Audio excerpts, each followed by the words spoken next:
can do is to will to allow God to help you. The crowd is untruth. The very notion of religion entering the social scene is how it dies. The eternal truth pertains solely to the single individual through God's help. Only then can one love one's neighbor as one loves himself, the absolute true expression of human equality. In the present age, Kierkegaard goes more in depth on what he saw as the victory of abstraction over the individual. He posits an early form of nihilism, which he referred to as leveling, an anonymous social process in which the uniqueness of the individual becomes non-existent by assigning equal values to all aspects of human endeavors, thus missing all the subtle complexities of human identity. In other words, it tries to put everything at the same level. Overcoming this represents a step in the right direction towards becoming a true self, recovering the sense that our lives are meaningful. Leveling is supported by the public, which he calls a monstrous nothing, consisting of unreal individuals who are never united in an actual situation and yet are held together as a whole. He writes, in order that everything should be reduced to the same level, it is first of all necessary to procure a phantom, its spirit a monstrous abstraction, an all-embracing something which is nothing, a mirage, and that phantom is the public. It is only in an age which is without passion yet reflective that such a phantom can develop itself with the help of the press, which itself becomes an abstraction. The press satisfies the desire of seeking trivial diversion without making one responsible for anything. German philosopher Friedrich Nietzsche observed that the essential fact of modernity was the problem of nihilism brought about by what he proclaims as the death of God, a fact from which the existence of the masses cannot be separated. The great enemy is the lost man, characterized by nihilism insofar as he has detached himself from the higher values of life, expressing indifference to human excellence, creativity, and beauty. The lost man escapes into the world of entertainment to distract himself from life's hardships, which are crucial for his path towards self-realization. Nietzsche proposes a secular form of self-transcendence through the figure of the Übermensch, who is declared as the meaning of the earth. The Übermensch strives for self-overcoming, manifesting itself in the encounter with obstacles, and embraces whatever life throws at him. He sacrifices momentary comfort in order to achieve greatness, and is not afraid to live dangerously. He is the highest life affirmer who strives to become who he is, gaining power over himself, reaching a joy worthy of God's. German philosopher Martin Heidegger tells us that we are always initially engaged with the world as being in the world. He emphasizes the positive role of the social and historical realm of human existence. However, it can also lead to an inauthentic existence and take a negative, authoritarian side, demanding of the individual conformity and obedience, surrendering oneself to a formless entity, to what he calls das Mann, or the they, where one mindlessly goes about social expectations without considering one's own possibilities at hand. This inauthentic life creates anxiety, as we are not responsible of our whole human nature, of being thrown into the world as finite and mortal beings. It is too easy to get lost in the everyday until we face death. This is the idea of being toward death. As we face the end of our existence, we ironically live for ourselves for the first time, without thinking about the approval of other people on who we are. When asked how we might recover authenticity, Heidegger replied that we should simply spend more time in graveyards, in order to recognize the inevitability of death in the context of our everyday existence, so as to live life to the fullest and live right into our death. The mass crushes beneath it everything which is different, everything that is excellent, individual, qualified, and select. Anybody who is not like everybody, who does not think like everybody, runs the risk of being eliminated. Spanish philosopher José Ortega y Gasset wrote his best-known work The Revolt of the Masses in 1930. in which he characterizes society as dominated by the mass man, a mass of indistinguishable individuals. Ortega expresses his fear of the collective mediocrity and tyranny of the majority who believe that to be different is to be indecent, threatening individuality and free thought. They are characterized by conformity, changing their behavior to fit in with the people around them, and mediocrity, the quality of being average. The mass man does not, however, refer to a social class. He could be from any social background. He represents the current zeitgeist or spirit of the age. Ortega writes, society is always a dynamic unity of two component factors, minorities and masses. The minorities are individuals or groups of individuals who are specially qualified. The mass is an aggregate of persons not especially qualified. By masses, then, it is not to be understood solely nor principally the working masses. The mass is the average man. In this manner, what was mere quantity, the multitude, is converted into a qualitative determination. It becomes the common social quality, man as undifferentiated from other men, but as repeating in himself a generic type. To form a minority, whatever it may be, it is necessary beforehand that each member separate himself from the multitude for special, relatively individual reasons. This coming together of the minority, precisely in order to separate themselves from the majority, is always introduced into the formation of every minority.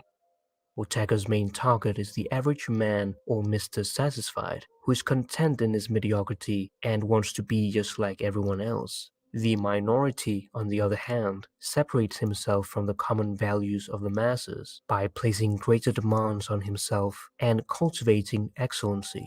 It is the intellectual minority who symbolize progress, in contrast to the mass man's stagnation. Ortega's philosophy has been characterized as a philosophy of life, that is, philosophizing as a way of life, endorsed by the German Lebensphilosophie movement. At the core of Ortega's philosophy is the radical reality of each individual. That is to say, it is your reality that comes first, and the rest follows.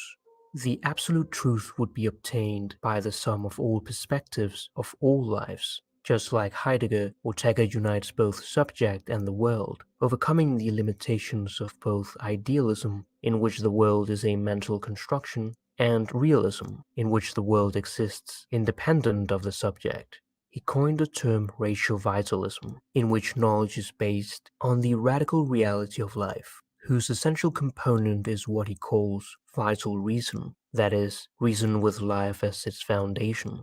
This led him to pronounce his most well-known maxim, I am I and my circumstance, and if I do not save it, I do not save myself. Our circumstance is everything we were born into, and everything we are surrounded by, the time period, country, family, culture, etc. And our sense of I helps us make sense of how we fit into all this. We are a dynamic project that has to be completed in view of the world, and to the extent that we deal with it, we make it ours. This can be done by taking responsibility for who we are at our core, and by the circumstance in which we were born into, acknowledging our limitations and the freedom we have as individuals who are always projecting towards a goal. Ortega's work is strikingly similar to ideas which had been formulated by Heidegger in his magnum opus Being and Time. As he writes, to live is to find oneself in the world. Heidegger, in a very recent work of genius, has made us take notice of all the enormous significance of these words. Religion provided the reality of the individual presented before God, where one's individual personality would remain intact. However, the mass man now presents itself as the reality, having replaced God with public opinion, as Kierkegaard had brilliantly prophesied. While technology has made possible the advancement of our species, it has also exacerbated the problem of herd behavior. Anthropologically speaking, technology is ontologically prior to theoretical science. We have been concerned with technology since the Stone Age, which has molded the very core of our mode of being. However, modern man is now slowly merging with technology. and it may only be a matter of time until we enter a post-human era, posing new challenges to the human condition. But at the same time, without technology, we wouldn't have arrived at where we are today. What threatens us is what made us humans in the first place. The later Heidegger was concerned that in our modern society we are so immersed in technology that we disconnect ourselves from being, from the world and nature.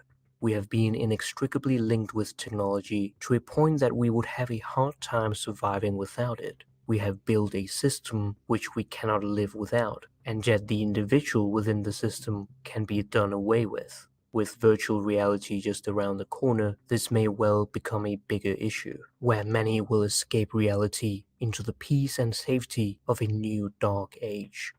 We must cultivate authenticity, that is, the ability to extricate ourselves from unreflective mass consciousness, appropriating our own existential possibilities, and developing projects that give meaning to our lives, making use of the resources of our culture and our heritage with a view to future development.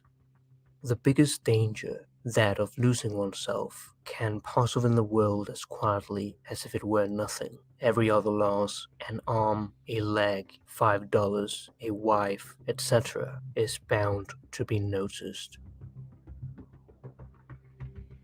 I hope you enjoyed this video. You can support the channel on Patreon or by liking, commenting, or sharing the content. Thank you for watching.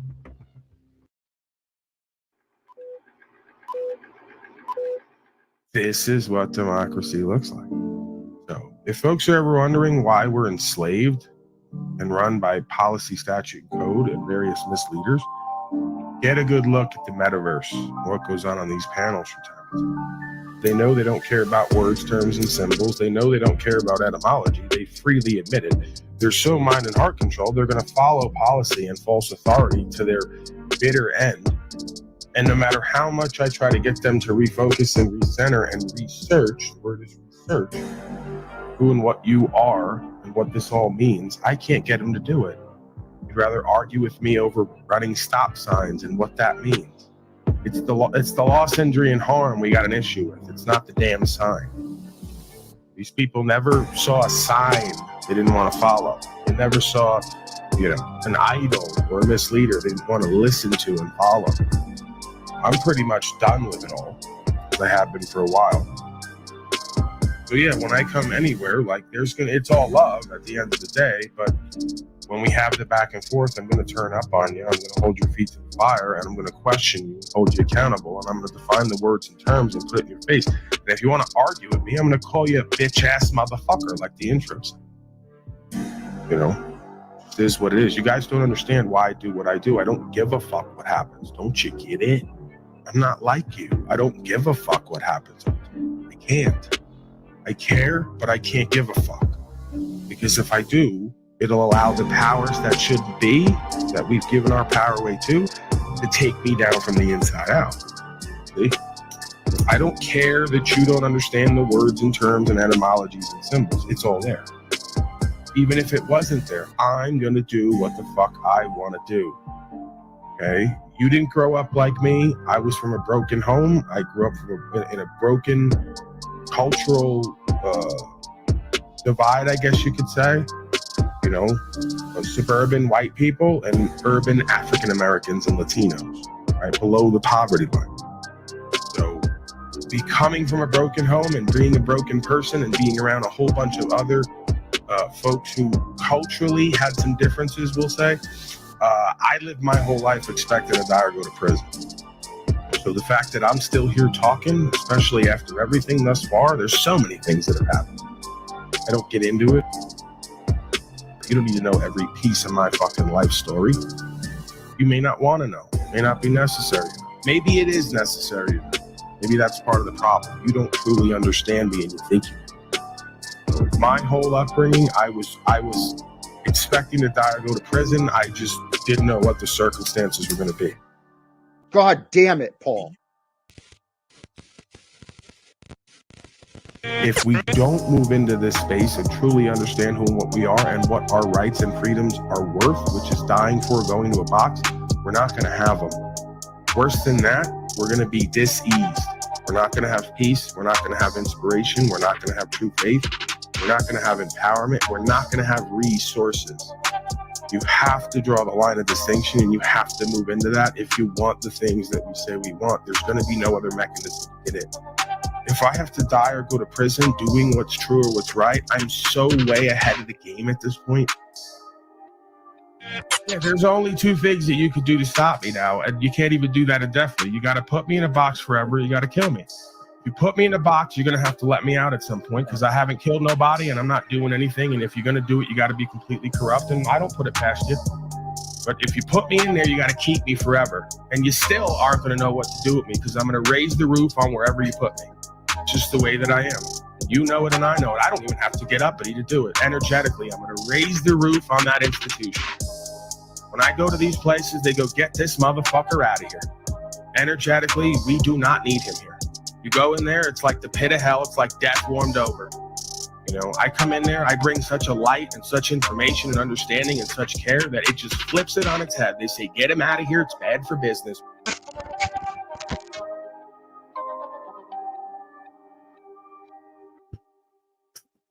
Greetings, folks. We're back at it. Another day, another dollar, as they used to say. Nubs Creature, aka Rubs, is in the back. We'll bring him in. How are you, Mr. Rubs Creature? Dude, I'm stacking bricks, homie. Yeah. Another day on the job site. Pretty much. Right. So, have you heard that there's apparently official video of Wizard at City Council? Are you wanting to like look at that? How are you, Joshua? Are you want to see official video of Wizard at City Council or not? Let me know right now. I guess That's it's a your yes. show. 2 minutes. That's a yes. Thank you. Gingivitis has been eroding the gum line of this great nation long enough and must be stopped. For too long, this country has been suffering a great moral and oral decay in spirit and in incisors. A country's future depends on its ability to bite back. We can no longer be a nation indentured. Our very salivation is at stake. Together, we must brace ourselves. As we cross over to the bridge work, into the 23rd century, let us bite the bullet and together make America a sea of shining smiles from sea to shiny sea. Now, friends, some people will tell you that this mandatory toothbrushing law is about the secret dental police kicking down your door at 3 a.m. to make sure you've brushed. Friends, it is not. Some will mention the dental re-education centers or the preventative dental maintenance detention facilities. It's about none of these things. It's not about the government-issued toothpaste containing an addictive yet harmless substance. No, friends, it is not even about DNA gene splicing to create a race of winged monkeys to act as tooth fairies. Friends, what this mandatory toothbrushing law is really about is strong teeth for a strong America.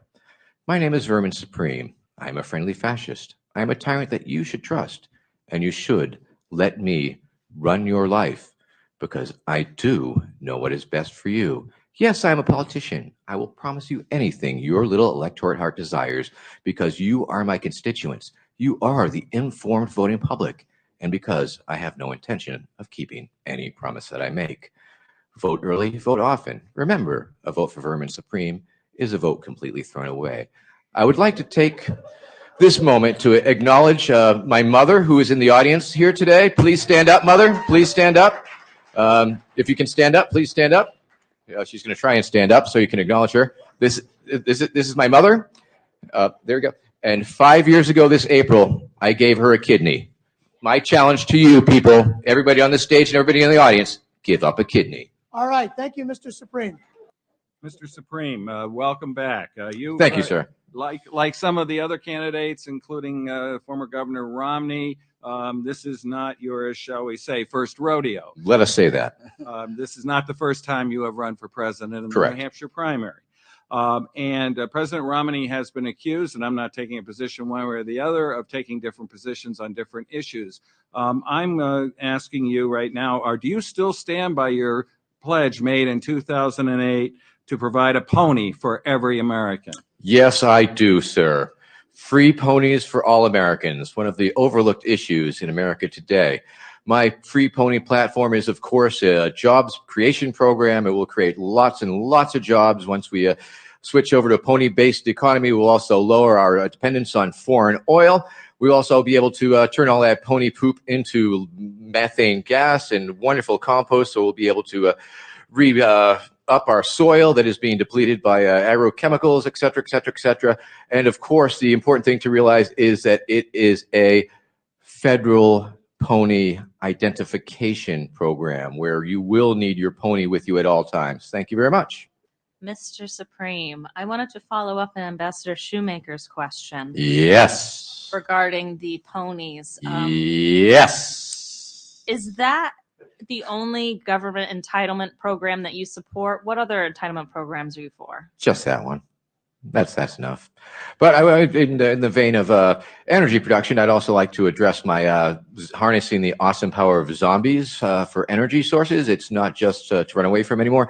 No, we have giant turbines that we're working on, and we will have lots of zombies, and we'll just sort of dangle brains in front of them, and then they will turn the giant turbines, creating energy to lessen the dependence on foreign oil in America here today.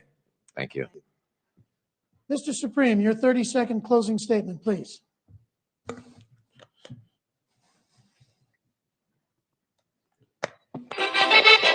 My name is Vermin. My name is Vermin. Vermin Supreme. My name is Vermin. My name is Vermin. My name is Vermin. Vermin. Vermin Supreme. And you can vote. And you can vote. And you can vote for me for president if you want to. And my name is Vermin. And okay, thanks very much for coming out today. Oh, one more thing.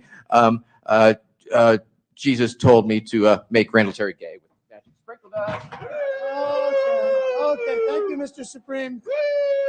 Your thoughts on any of that, Nubs Creature? Wizard's official speech at City Council, and apparently he's announced that he's running for president as Vermin Supreme. Great stuff. Go Vermin. Go Vermin. Right. Vote for Vermin. I suspect that there'll at least be some change made from the usual affairs. You know, I could definitely see Jack as his running mate in this situation. Right. You know, it's a good ticket. Vermin and Jack Talcott. Okay. Vermin cop. Right. All right, let's get to the Grim Hustle. Don't follow ghosts, follow habits. And then we got a San Joaquin Valley, some more policy enforcement interaction. Then, of course, we got some breaking slave news. We got the retaliation, Israel, Iran. So we're going ahead with World War III, it seems. What about the man on fire? Too. What's that now? What about the man on fire at the Trump rally? Man on fire at the Trump rally? Would someone lit themselves on fire? Yes. All right, well, I Quite didn't know. Successfully, too. All right, let me see. Person sets himself on fire outside of Trump. Okay, outside of a Trump trial. All right, we can redirect real quick to that. It appears that some sort of fire has broken out outside of the courthouse in New York City, where this is live. the An hour trial. There you can see it. Up to the minute news. Trial happening right now. We just learned that all of the jurors had been seated, all of the alternates had been chosen. Laura Ingle there live on the scene. But as we were getting ready to report this, then we heard that there was this fire, a report of this fire breaking out outside. So we are working to get reaction. I know that right now officials are there on the scene trying to put it out. So Laura Ingle is outside there of the courthouse. Laura, can you tell us what's happening? We're hearing reports of this fire, potentially somebody setting themselves on fire. You get past your conclusions, lady. Nicole? We just witnessed somebody set themselves on fire. I just Oh saw my it happen. God. Greg, go ahead and turn around. Don't show the fire. Show what the activity that's happening right in back of us. Okay, so the area that's right in back of our cameras, try not to show the man on fire, please. Just show the court officers, the NYPD. This is an extremely chaotic scene that has just taken place. We just got word that the jury has been seated in the Trump trial, and all of a sudden I heard a scream. We turned in back of us, and this area that is fenced in right behind our line of cameras is where the protest scene has been. Fuck you! People with Trump flags, counter demonstrators, and it looked like something out of a movie. It looked, there was a man standing on fire, and flames were shooting up in the air, and his hands were starting to shake, and he dropped down to his knees, and people started screaming. And we just saw a group of police officers jump this fence. You can see people running in now. Greg, can you get those guys? You can see these officers running in. And we all just said to ourselves, is this real? Because it did not look real. It looked like something out of a movie. Thank you for watching. Go to newsnationnow.com to find You News get to Nation on your receive what you television receive. provider. And don't forget. I know what I'm offering. And I'm offering, well, I don't know. Right. A maddening scene, apparently, outside the trial. Man lighting himself on fire. Folks, onlookers asking themselves, is this real? These people are Yes. just getting fired up. Yes, it's very real. Okay. Very real. This is why we have to vote, Nubs. This coming election season, it's important we get out and vote. Make a change around here. Oh, auto start. We got to go to the Grim Hustle, Nubs. Forget about all the rest of this nonsense. Okay. We don't have time for it. Don't follow right. ghosts, follow habits. This is an eye-opening scene. This is what you need right now in your life. Values does not matter. What matters are habits. What is the most important habit in your life? Silence. Silence? Let me explain. To succeed in life, you need to have direction. If one not knows to which port one is sailing, no wind is favorable. So, what do you think is the port for me to sail to in life? I can tell you the words, and the words have meaning in your ear, but not in your soul. You want to know what is your mission for your life. The answer cannot come from me. If it comes from me, you might follow my words for a while, but eventually lose motivation. If the answer comes from your own soul, then you will have the motivation for a lifetime. Maybe longer than that. That is why you need silence, so that your soul can speak to you, which port to sail to, which mission to fulfill in your life. It will take hours of pure silence, days, maybe weeks, but your soul will speak to you. I guarantee. Honor will come.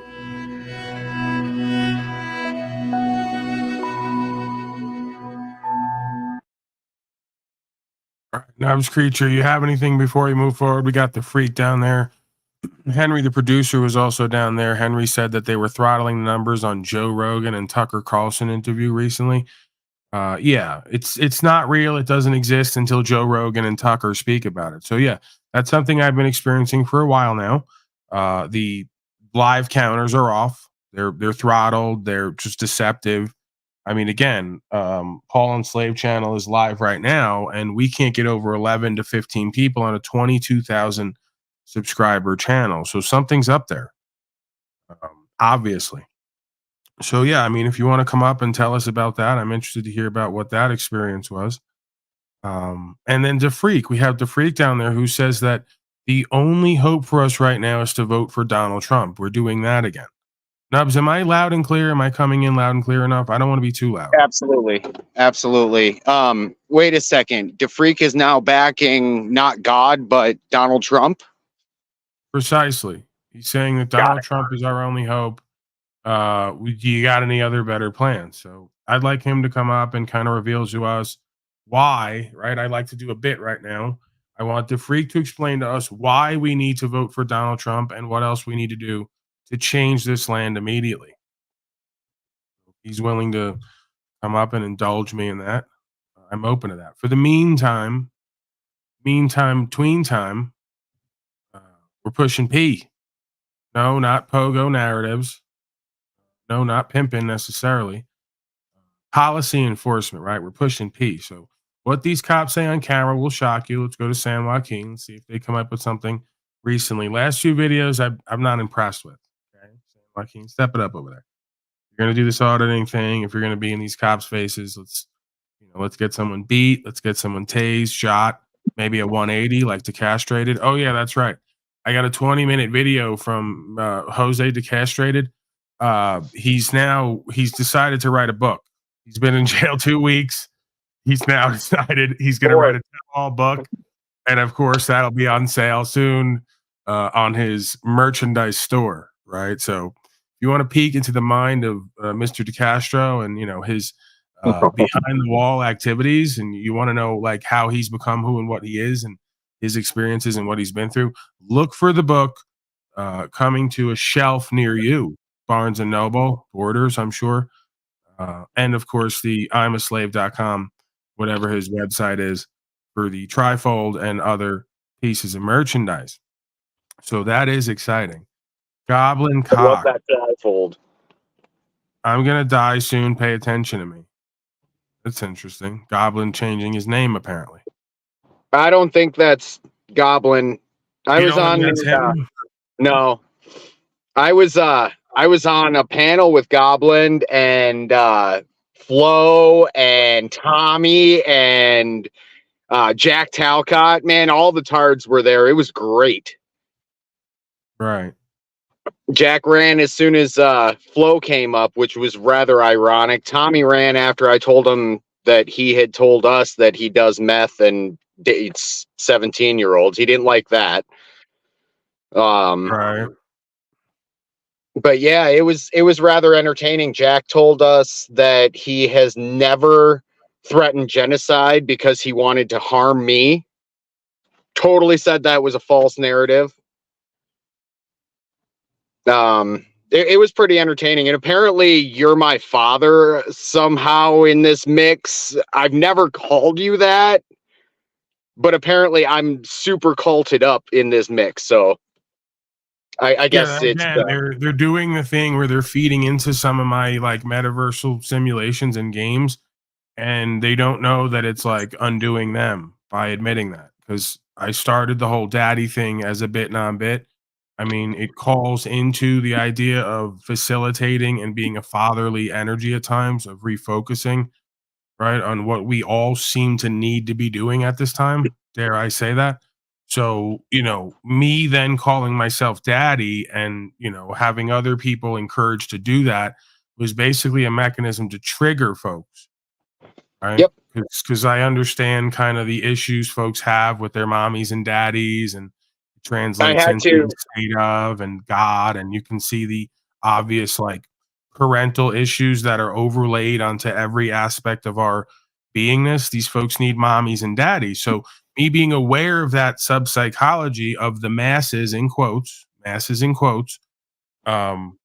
I decided to employ some of those tactics and do the bit non-bit. So there's some truth to that archetypal idea of the cosmic mother, cosmic father, the state of consciousness that I believe we need at this time, talked about and prophesied. And then there's the, pimping and macking a little bit, putting on, call me daddy, because I know it's going to trigger you, right? Rather than you be triggered by your actual daddies, right? The pimps of this world, your politicians you keep supporting and voting for, your priests who keep fucking your children and telling you that being with women is unnatural.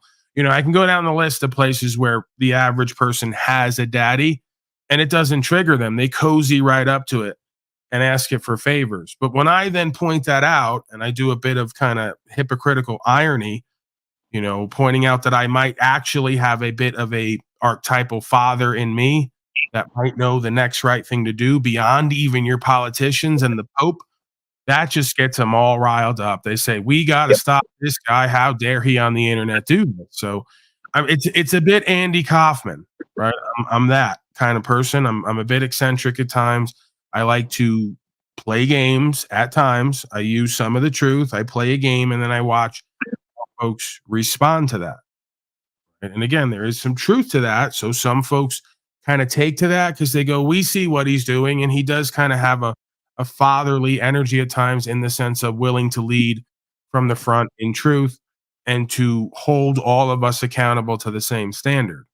You could argue that's what is needed for a man at this time. Your thoughts on any of that, Nubs, on just how easy it is, like Muhammad Ali found out, to trigger the average citizen slave and to just play off of their subconscious, conscious ignorance? I had to explain all that to Flow State, and then it was really interesting because he said that it was a homoerotic thing for you, and I looked at him, I said, you are the last person to speak about homoerotic jokes in any way, shape, or form. And he's basically I projecting said again. the same. That's that projection again, right? I don't get any eroticism out of men on here calling me daddy, quite frankly. If you want me to if you want to go there, because I'm gay, everyone else is gay. You're not gay though. I got it. I gotta tell you, if I'm gonna fuck a man or date a man, it's probably not gonna be these guys on this panel. If we're gonna do that, like Paulie's gay now, he's out here fucking men and dating them. Don't get yourself flattered. I think you guys are flattering yourselves. I'm not getting any homoeroticism out of anyone on these panels calling me daddy. It's kind of a tongue-in-cheek thing, right? It's kind of a bit non-bit. It's kind of a deference to the way some folks see me, just like they see me as their daddy subconsciously. They may not be aware of it, but they're constantly thinking about me, talking about me, copying me, stealing my bits, taking aspects of my personality, emulating me. So what would you call that if that's not a daddy or an idol or some kind of leader for them, right? Even it's far myself, from homoerotic. Even myself, I caught myself using some of the words you frequently use the other day, and it's just the message that you're speaking, know yourself. Yeah, that's not your words, that's the message. So those words, that makes sense to copy over because that's literally the message of what we need to do or what I'm doing type deal, but when you're pulling a Jack Talcott and not applying yourself to those things or any one of the miscreants, I don't know. And I'm not saying I'm not a miscreant. I mean, again, it's they want to project onto me what their subpsychology is that they've yet to reconcile. Like, we get it, Slow State, you're bisexual. You keep projecting that onto everybody else. We'll just accept you for how you are, just accept it for yourself, and move on, right? I don't need men on a panel to call me daddy so I can get some homoerotic pleasure out of it. Right? Again, I'm doing it because I know these men respect me and it's going to trigger you, and it's worked perfectly and it's exposed you because you guys keep coming out with all your gay fantasies and projecting them onto me. That's not me. He seems more like a trisexual to me. Like he just wants to try sex. I don't know, Nubs Creature. I mean, I spend little, if any, time thinking about these folks while they spend a majority of their time thinking about me. I mean, that tells you everything you need to know, as far as I'm concerned. So, yeah, I think that folks should just get a little bit more comfortable with sharing freely who and what they are instead of walling that up and then projecting it onto other people saying that's them. Just be fucking real. That's all we need to do. That's all you've ever done. I've only ever seen you be real unless it is a bit. And if you don't pick up on it's a bit, you're a dumb fuck. Yeah, I mean, that's what I've always I've been around since way back when, since you first got onto what's his name's channel. Ever since then, there's a reason that I haven't broke bad per se on you, because I don't see anything wrong with the message in which you're speaking. Because it's not what you're saying, it's what's being said throughout the ages. Yeah, I mean, again, these are kind of really boring, uninteresting people who are not self-aware, and they keep claiming I'm not self-aware. No, I'm so self-aware. I know what I'm doing and how it's going to be received, and I do it anyway. That's kind of my game. It's kind of my bit. That's kind of my development and growth for me. So, like, I don't have to do a lot of the shit that I do here. I choose to do that, kind of knowing what I'm going to get a lot of the time. And then you guys just like let me puppeteer you and show that you're easily manipulatable and suggestible, and that I know how to get you to promote me and market me indirectly. Right? Like, if I just came on here and spoke like I was in front of a classroom and held up a whiteboard, few, if anybody's going to pay attention. When I start pimping and macking a little bit and jumping out the window and saying outlandish things and getting other people to call me daddy and telling everyone else on here that they got a daddy, we're shaking things up. We're mixing it up, bro. I mean, you know, this is just like, you either get it or you don't, you know? And for those who don't get it, I've like wasted way too much time trying to explain to a fool the method to my madness. Or perceived madness. I get it though, dude. I get it because you've been in that foolish position, so you relate directly to it because we're all one self. And you've lived a life. I mean, I can speak for myself. I've lived a life where I've been much like Jack Talcott in many ways. And that's, I see it and I'm like, every time I hear it, I recognize it. Why? Because I've done it. I don't do it currently because I realize that I don't want to be looking like a Jack Talcott. Yeah, there's the aspect of self that we become aware of where we want to ignore our shortcomings and then play ourselves up to be more than we are. Me calling myself the god of all media and daddy is essentially doing that.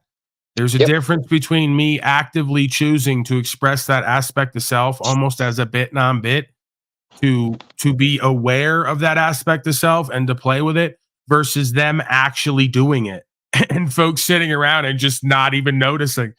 I go, you guys are yelling at me for doing the bit non-bit that is emulating the reality of Jack Talcott and others. Slow State's another one of them. You're calling me a narcissist for emulating and mirroring your narcissism, doing a bit non-bit, and you don't see it.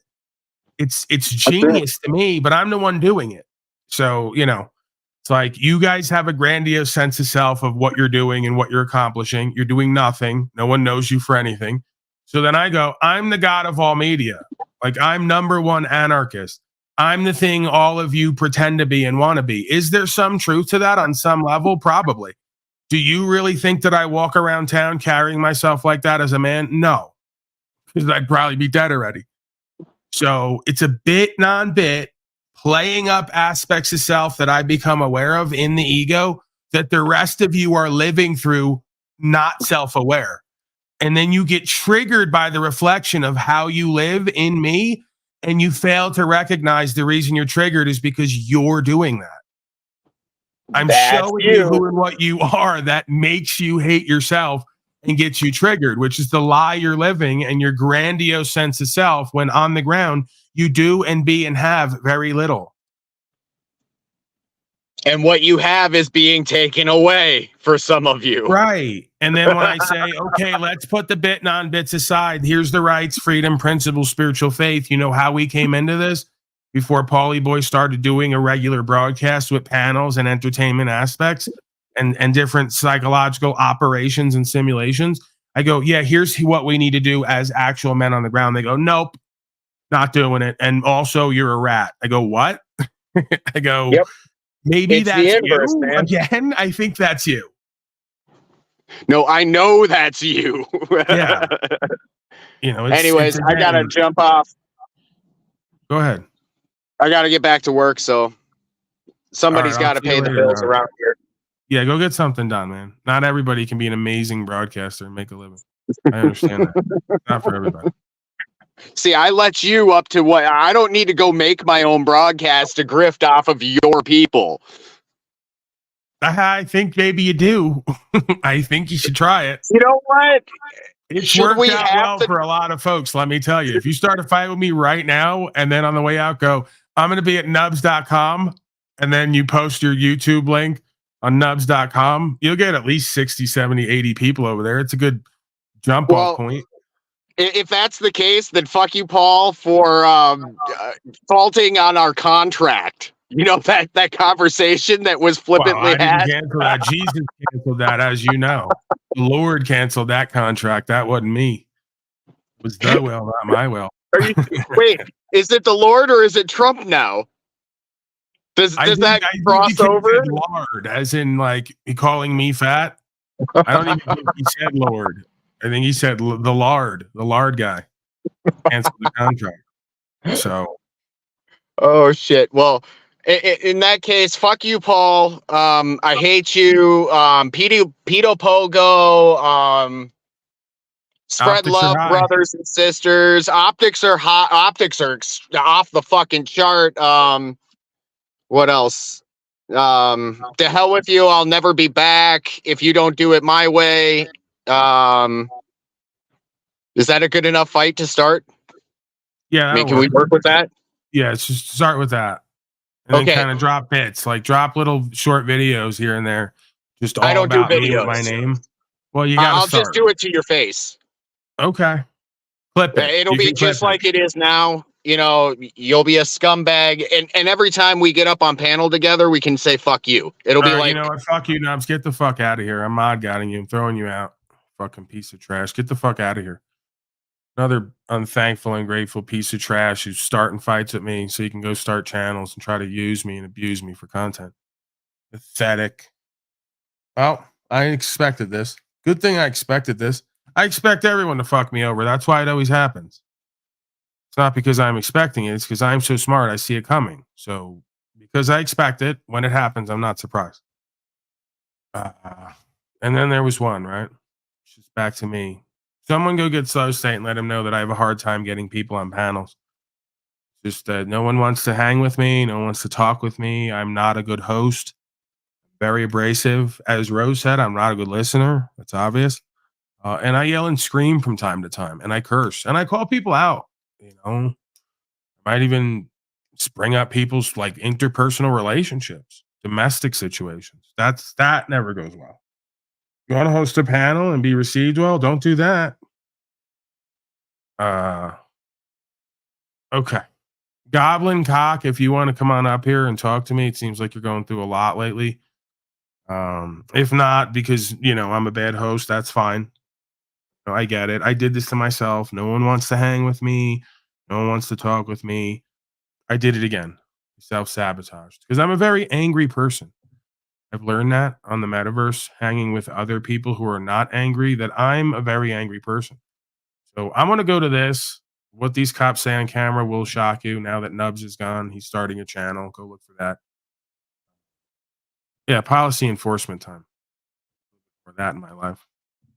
That always kind of warms my heart, brightens me up a bit. One question before you go, and you can't answer this. It's not political or nothing. It's no opinion. But do you know? Can you tell me the 5 points of the First Amendment? I cannot. Nope. Off the top of my head. That hurts my heart so much. I'm sorry. So, are you a training officer or what? Yeah, actually, her and I work in our training division. All right, together. word. Yeah. I ask every officer that I encounter this question. Most of them can't answer it. My mission in life now is to make sure that every cop knows it every time I stumble upon this. Okay. All right. Every time I stumble upon an officer. Okay. What are the 5 points of the First Amendment of the Constitution? I don't know. Bro, you're a training officer, dude. We just talked to 2 training officers who didn't know what the First Amendment of the Constitution is. That shit is troubling, guys. We need to truly change that. My mission in life is to get that changed. I got one more favor to ask of you guys before you get out of here is many people that watch my videos, not everyone subscribes. It doesn't take a lot, guys. Hit that subscribe button. Share my channel, my videos with people, you know, friends and family. It definitely will help them out. You will get empowered knowing what your rights are and educating cops what your rights are. It's an empowerment, folks. So if it's not too much to ask, you know, would you guys please hit that subscribe button?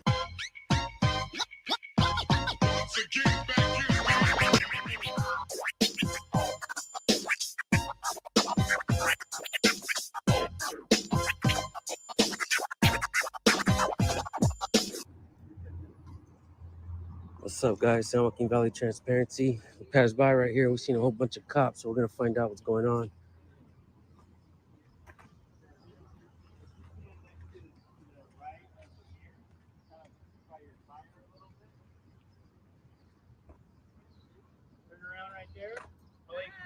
What's up? Forward a little bit. Stand up. How you doing, guys? Over this way, hair for me. Right there. Cool. Yeah, that looks cool. On the truck. Yep. Yeah, awesome. I like that. Cool.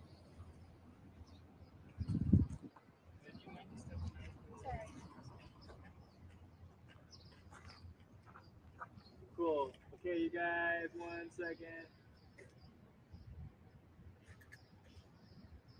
Okay, here we go on 3. Ready? 1, 2, and 3. 1, 2, and 3. Cool. Let's do relaxed faces, no smiles. So no smiles. Okay, here we go.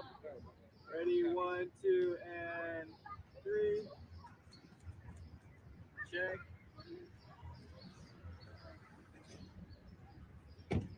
Cool.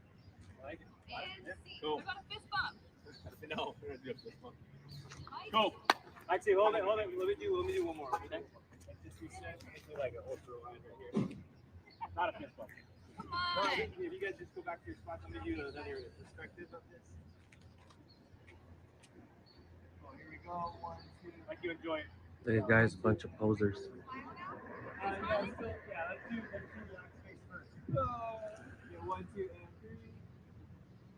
And then let's do smiles. Here we go. Yeah, 1, 2, and 3. Cool. Awesome. Good. Mike, I think you're good, Bubba. Actual public interaction. That's good.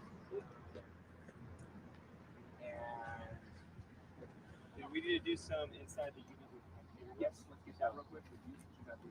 Cool. Am I good to roll? I think so. Yeah, you make your second part. Let me just grab, if we're gonna leave, can I just grab my case out? Yep. Oh, All right, the freak is like scrolling down there. The freak, what do you got going on, man? You got 5 messages coming up at a time every time you're typing something in there. What's that about? I don't know what is up with that. I don't know why it does that in StreamYard. All right, just talk, don't type. So, what's going on with you, man? What's up with the Trump thing? We're voting for Trump now? That's the way out? I mean, I think that's pretty obvious. Yeah. It's pretty You obvious. got the whole DOJ, you got the whole system, you got the whole media complex. Everybody's against the guy. I mean, I think that's a sign. Is it possible they just know how like duped out folks like you are and easily manipulated, so they made it look like that, knowing that you would see that as a sign?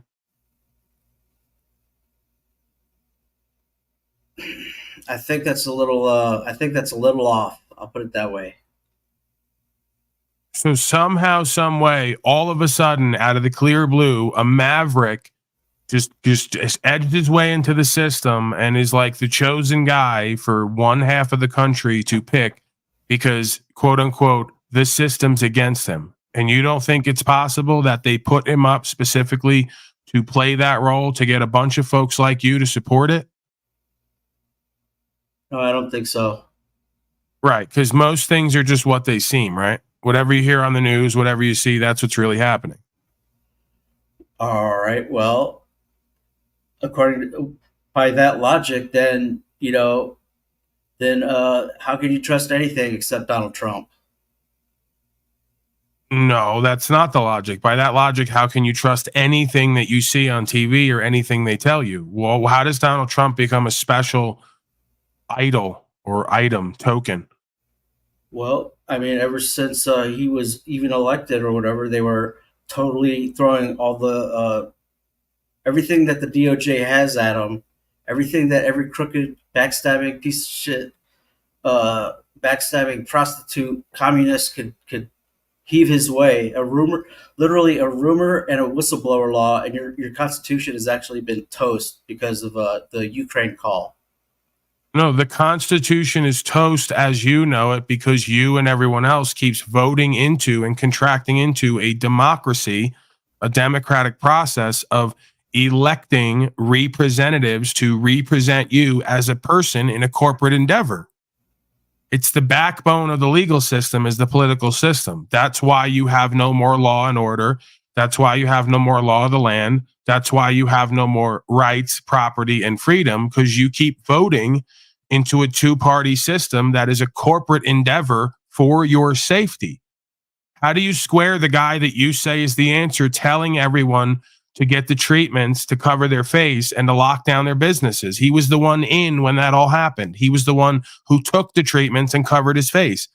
How do you perceive him as anything other than a collectivist, communist, part of a system, will say anything to get you to believe what he's doing while doing something else?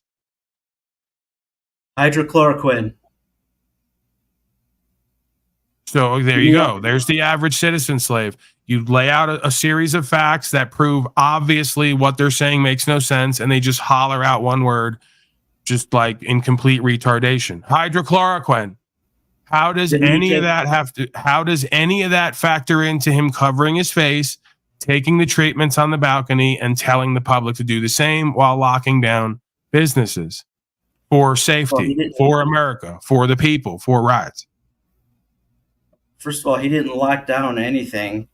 He delegated all that to the state governors, and he also he abandoned his responsibility and obligation as the commander in chief, which is the person who has the ability to set policy and to hold the state of Cretans to their task and obligation. He didn't do that. He let them all run wild with their fantasies and beliefs, statute, policies, and codes. Why did he not take a stand as everyone's favorite daddy? Why did he not put down the edict from above? Why did he not veto their decisions? Why? And the answer, of course, that you won't accept is he's a duplicitous, treasonous, traitorous scum, just like every other person who's a part of the electoral system.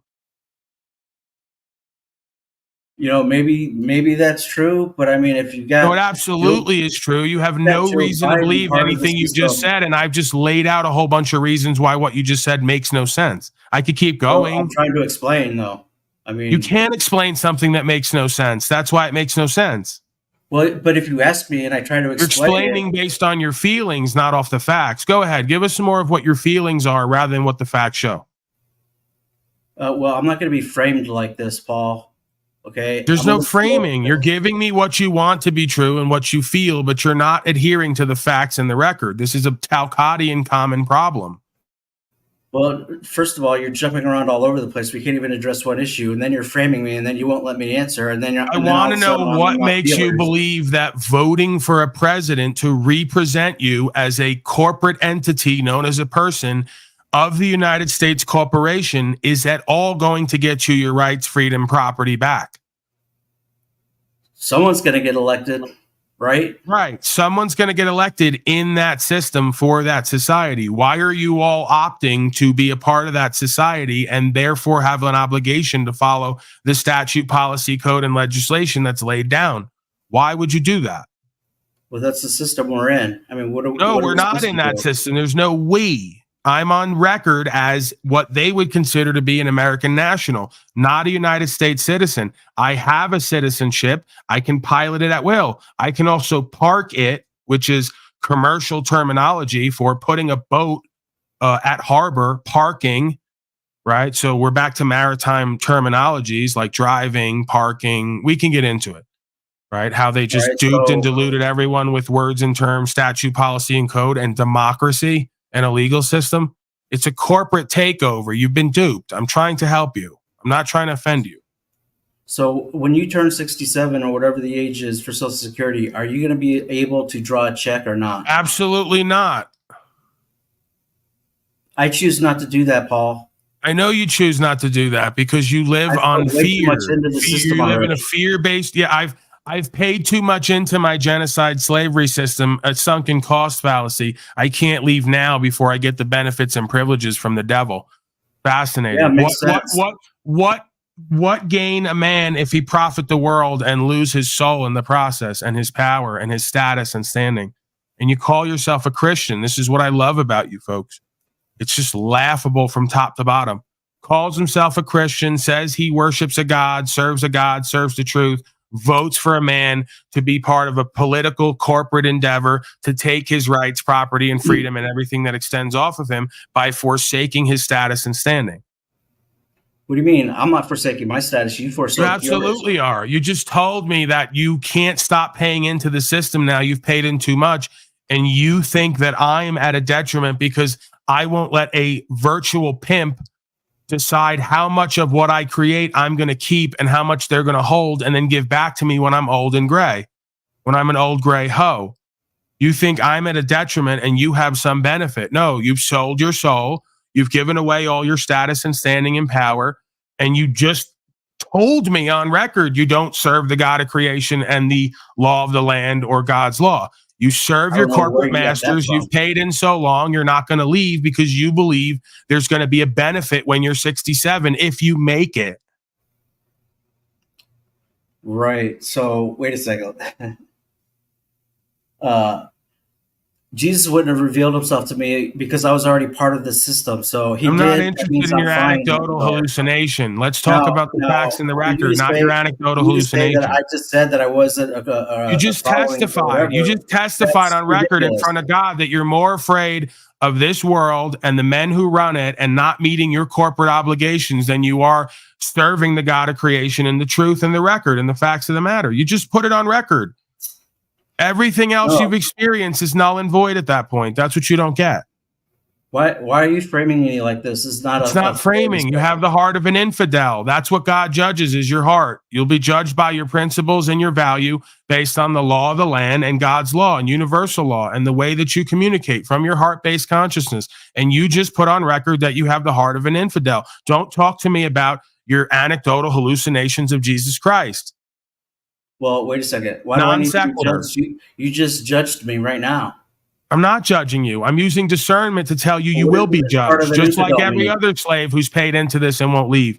Just like every other slave who votes for body politic representatives. Just like every other slave who pays the VIG without asking a question for their own slavery and genocide and to do World War III now. Are you kidding me? No, this is a joke of a script that you're reading off of. We have a lot to discuss today. Okay, so when they do the World War III that I've been calling out for probably a decade now, at least 2 years on record, when they destroy your economy, which is built to fail, when they put you into Greater Depression and all the rest of it, will you sit there then and tell me about how Donnie was the only answer to vote? Because it's not going to matter then when you got nothing to eat, nowhere to live, like it's already happened. Do you think it can't happen to you? Is that what it is? A false sense of security? It happened to your grandparents, but is it going to happen to you? Don't you think you would need to be voted in for that to be actually the case? I'm just telling you that there's a constant loop and a wheel of history going on here. And it seems to me, I can't prove it, that it's for one purpose, to get everybody on record who and what they are and what they serve. And you are an example of the cross-section of society who thinks they're serving the truth in God, but all their paperwork and all their records and all of what their heart put forth is that of an infidel in the world and of it. Not willing to stand on rights and freedoms, not willing to secure their property, not willing to walk away from the beast system they keep paying into and voting for to genocide and enslave them. That is what is manifesting the judgment at this time. From the beginning of time, that's what's manifested it. So I'm just kind of confused where you're not seeing that script and that play that I didn't lay down, you didn't lay down. We're just subject to it. Right. And that's where your hypocrisy lies. And I'll tell you, but you'll probably, if you let me, you're sitting here telling me that you fighting for rights and freedoms and standing on. I didn't say fighting. Listen for a second. I didn't say fighting. Why are you injecting fighting into the dynamic? I didn't say I was fighting for anything. You're fighting. You're fighting to keep your. Then what are you doing? Fighting to keep your lie and comfortable illusion. You're willing to fight me indirectly, passively, aggressively, or directly. I'm sure to keep your lie. I don't have to fight. I don't have to do anything, and I already got that position. I don't have to fight for it, you're right. You don't have to fight to keep your slavery. You're comfortable in it, and you've earned that position. But don't characterize me as fighting by standing for what's true and what's right and surrendering the rest of the faith. I'm far from fighting. That's you. Well, you just said, we just agreed that I don't have to do anything like that to rest in my position of the whatever you call corporate slavery. Right, but once I shine the light and the truth, you'll start getting, like you are, resistant and frustrated. You're not getting combative yet, but we'll get there at some point if I push this line hard enough, I'm sure, or you'll run. Well, like most listen, folks. if you're going to have an unreasonable discussion that's not going to produce anything, yeah, I will just drop off because I figured that. expected more. I expected more than this. Right, I expected more Plus, than I this want to too. talk That was about my Jack foolishness. Talcott. Plus, I want to talk about Jack Talcott with you. I don't want to just go over this. Right. Why talk about you and you being accountable to your slavery that you're creating for the rest of us when we could talk about Jack Talcott doing the exact same thing in his own way? Well, I mean, it doesn't have to be about Jack Talcott. It could be about you in relation to Jack Talcott, if you don't mind. Absolutely. We can refocus and redirect. I think I made my point. I wanted to do the simulation with you, proving why we're going to have to get worse and this land's going to have to go into an economic depression because the average person thinks voting is going to be their solution, that the legal system is the same thing as law, and that, hey, we've paid in so long on our own slavery and genocide, we definitely can't drop out now. So we got everything we needed on that front. Let's refocus. You're right. Go ahead and give me whatever you'd like. Ask me whatever questions you want. Put forth whatever narrative, and I'll respond. Do you think that you need Jack Talcott's leadership, or do you want it at all? Absolutely not. How could Jack Talcott lead me where he has no knowledge and hasn't gone? He's not told me or shown me anything in the realm of knowledge that I haven't seen or heard before, quite the opposite. And he has not shown me any results that would indicate that by me taking his leadership and kind of mediocre, mundane ideas, nonsensical ideas, he's not shown me any reason to believe that it would prosper me in any way, that I would prosper in any way, or that it would be fruitful in any way. So why would I want or believe that I need leadership from a being who cannot lead themselves or generate any positive results for themselves in any venue? It's kind of silly. Do you think he's presuming that you need his leadership? Of course, he's presuming that everyone in his life needs his leadership, and that's why everyone in his life is driven away from him, because he's putting forth leadership ideas that make no sense, that no one believes him for because he has no results to point to. And by pushing that line of having to lead and change everyone in his life, they wind up breaking away from him and not wanting nothing to do with him.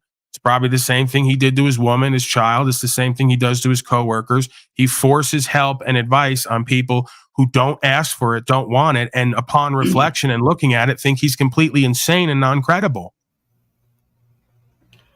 Do you think you could ever see him as some sort of mentor? Again, a wise man can learn from anyone or anything. That's not seeing someone as a mentor. That's learning from someone's mental behavior. So, I mean, could I and have I learned some things or been reminded, more importantly, of some things about myself, things that I can practice more readily to move through life and not be affected by it? Absolutely. I do that with anybody that I interact with. They show me something about myself that I can look at or practice a different way with to get a better result for myself. But as far as a direct mentor, him sitting around telling me what I should do and be when he can't accurately assess himself, and he has no positive witnesses of anyone in his personal life, of any good works he's done, I think that would be, again, a bit silly. Usually you go to someone as a mentor who has or is everything that you want or has created that.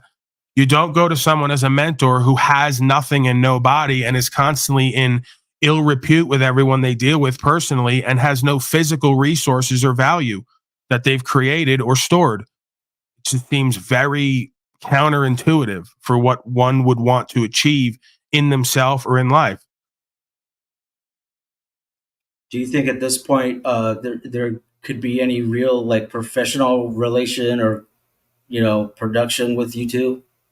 There could be if he could get out of his own thoughts and feelings and desires, which leads to his suffering over and over again. He wants to work with me. He feels I have something he needs. I may agree with him. The problem is he's too in his pride and ego to put his feelings and desires and wants out of the way and just accept us both for who and what we are and present as we are and surrender the rest. He can't get it done. So yeah, I mean, there's potential there. I have, quote unquote, broadcasted with him in the past. We've done some good bits, some interesting conversation, right? But once it gets back around to that elephant in the room, no, not me or Cynthia or Scott 2B, the elephant in the room that Jack knows consciously and subconsciously that I view him on the ground as non-credible. He can't let that go. He can't get away from it. He desperately wants my respect and credibility. And when he doesn't feel like he has it with me or others, it eats at him. So he can't perform. He can't broadcast. He can't just have a conversation because he has to cycle back to trying to achieve and get that credibility and respect he feels he's lacking. Why do you think, besides age, what might be a reason that he would think he should be like the leader of, or have the authority say over you or you know, over you? Because he exhibits, and again, I'm not saying that if you analyze me clinically, that most folks wouldn't probably determine to some degree that I have some of the same qualities, but I think there's a slippery slope there in the like religiosity aspect, the faith aspect, the on the ground thoughts, emotions, actions, responses, results aspect. If you can show that, then you may be on to some idea that may be unorthodox, but may have some merit. He, from what I see, largely in part suffers from sort of a messiah complex. He's got a grandiose, narcissistic messiah complex where he believes he has answers for everybody else and doesn't have to be accountable for not having answers for himself or not doing and being and having what it is that he desires. So I think that there's a pretty severe mental and emotional spiritual illness going on with Mr. Talcott. I'm not saying that to demean him or attack him. I'm saying that's my analysis, feelings aside, right? This is a pattern that seems to do with everyone. That's all, you know, that's all we're doing here, you know, nothing personal or anything. I've been on board with the Jack Talcott train, you know, up until about yesterday. And so I'm just, you know, I'm just trying to see where you're at and stuff. But if you were, let's just say you were 5 years, 10 years older than him, do you think he would just fall right in line with your leadership? Absolutely not. Age is no barometer of intelligence or maturation generally, and he has no reverence or adherence to any kind of ethic or you know, merit, really. So I've seen it over and over again with Jack. Jack's not going to respect someone based on their age, experience, and wisdom. Jack has no static rubric for what he uses to evaluate someone and respect them, you know, for their merit or in some kind of ethic. So it's purely based on his feeling in the moment. If he's not feeling received well, if he's not feeling respected, if he's not feeling validated, then he is going to be in resistance with you, and he's going to have to get you to submit and accept something he's putting forth in order to continue on with him. So it's a giant power game over and over again with him, and it's based off of his feelings and desires, not off of any kind of static rubric, as I said, for any kind of value judgment. So Jack, you're saying that Jack Talcott is the type that could never be a vice president. He must always be president. Well, yeah, I mean, he doesn't know how to play second fiddle. You know, he doesn't know how to kind of go along to get along for sake of the broadcast and the audience or the bigger picture. He's got to have what he wants when he wants it. If not, well, then there's got to be consequences. He's a tyrant, right? It's a classic narcissistic tyrant. Yeah, I don't know. You know, a lot of people say that, but you know, he's so nice and he expresses his vision. You know, that maybe I'm a little bit, you know, under the hypnosis. I don't know. You know, I'm trying to figure that out a little bit. But same question. The majority of average folks are so quote unquote good, you could argue, that they're easily duped and manipulated, as if somebody who's predatory is going to come to you and be like I am, right? Direct, kind of forceful at times, just real, willing to offend. He does that subconsciously when it oozes out of him, right? He won't go directly at the facts and the situation. It's all passive aggressive, predatory, manipulative behavior. That personality is a front to get folks like you to feel endeared to him, to drop your guard, so you accept his gaslighting and manipulation and help him to be what he can't on his own.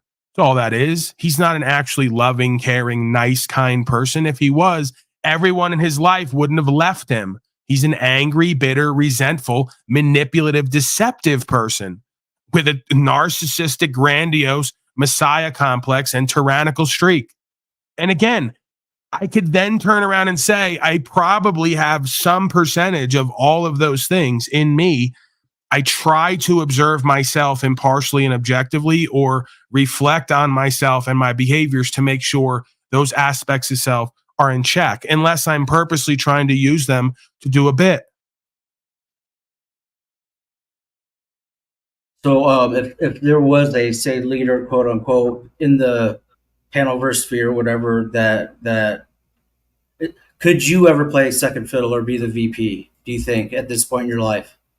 Absolutely. I've said from the beginning that while I present myself in a kingly way at times, while I claim to be king of Unslavia, which is of course conceptual and metaphysical, the reality of it is I'm not looking to put a target on my back any more than I am just being my authentic self and doing what's true and what's right and upholding God's law. That's enough, right? I don't need to be validated or verified in some leader position, right? It's really just about the truth leading. So I will be outspoken and loud and abrasive when it comes to leading with the truth. But if somebody else wants to lead with that truth, I've shown here many times I'm capable of playing second fiddle or taking a back seat on my own broadcast, right? If you have something to say, you have a voice, you have some inspiration, you have some value, absolutely. I'm waiting for folks to come out who have that and can be that regularly so I can take a break and back off and play second fiddle. It would be, see, this is the laughability of it. I'm so not egotistical and narcissistic that I would love for folks to come in and be a replication of me in a sense of what we do, not me in the sense of you have to be like me in every aspect in what we do, right? So when you see So Player come here, when you see Rainwater come here, when you see other folks who are in the game, who got good conversation, who got some energy and inspiration and value and do it every day, I'm overjoyed by that. I get to take a fucking breath. I get to work from a different perspective without all the burden and obligation feeling like it's on me. That's a joyous occasion. That's not something like Jack Talcott that I get furrowed eyebrows at and start looking around the room and putting my finger up and saying, hey, can we get back to me? I only do that when necessary. Yeah. I really appreciate you answering the questions very much. So I had another one, but I forgot. Yeah, I like the question and answer thing, man. It gives the audience and the being who I may be sort of, being persecutorial toward or prosecutorial. It gives them a step back from that to view me from a different way and ask questions that might give them some clarity on who and what I am and what I'm doing. So yeah, man, I'm always into that. I think that's should happen more often. Right. This way there's less chaos and confusion. There's less judgment and condemnation of myself. There's just accountability. Why is he doing this and saying this? What is his intention and motivation? What are the results and how does it work for all of us? Yeah. Going back to leadership, and part of this is just my delusional fantasy of, how I think things should be. There's the way it is and the way it ought to be and the way that it is. What did you think of my analysis yesterday where I said that his leadership is more of the, giving direction, having a vision, working towards that goal, and yours is more like, running an operation, making sure that shit gets done every day, that people are clocking in on time. I think that's your attempt to try to see the highest good in everyone and everything. While that can work at times and is a good tool to have in the box, it can undo you because you start seeing things that aren't there. Like you said, what you want to be true. So again, I don't need somebody working with me who can see a bigger picture, grander vision. I'm that person. I'm also the person, as you say, who day to day on the ground can put the pieces together. I don't see him as someone who has a grand vision. I see him as someone who visions so grand that they don't have to take responsibility and accountability every day on the ground because their grand vision takes the place of that in their own mind and delusion. So he doesn't have a big grand vision. There is no cause and effect there. There is no systems dynamics there. There are no moving parts there. When you ask him to clarify his grand vision, He tells you he doesn't know. He gets angry with you. He tells you just listen. And when the more you listen, the more confused you get. Because it's this generalized idea of ending wars and legal secrets that he has no actual plan on the ground of how to get it done. Right? I mean, ironically, his whole life stands as a testimony of why we have wars and legal secrets, quite frankly.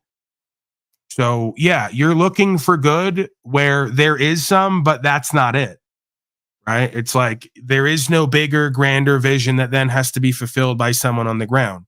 He's engaged in delusion and illusion and self-sabotage, where he creates a vision of himself and what's going to happen so big it can never be achieved, by virtue of that fact, allowing him to just ramble on and whine and cry and talk about how he's being prosecuted, because the vision can never be completed.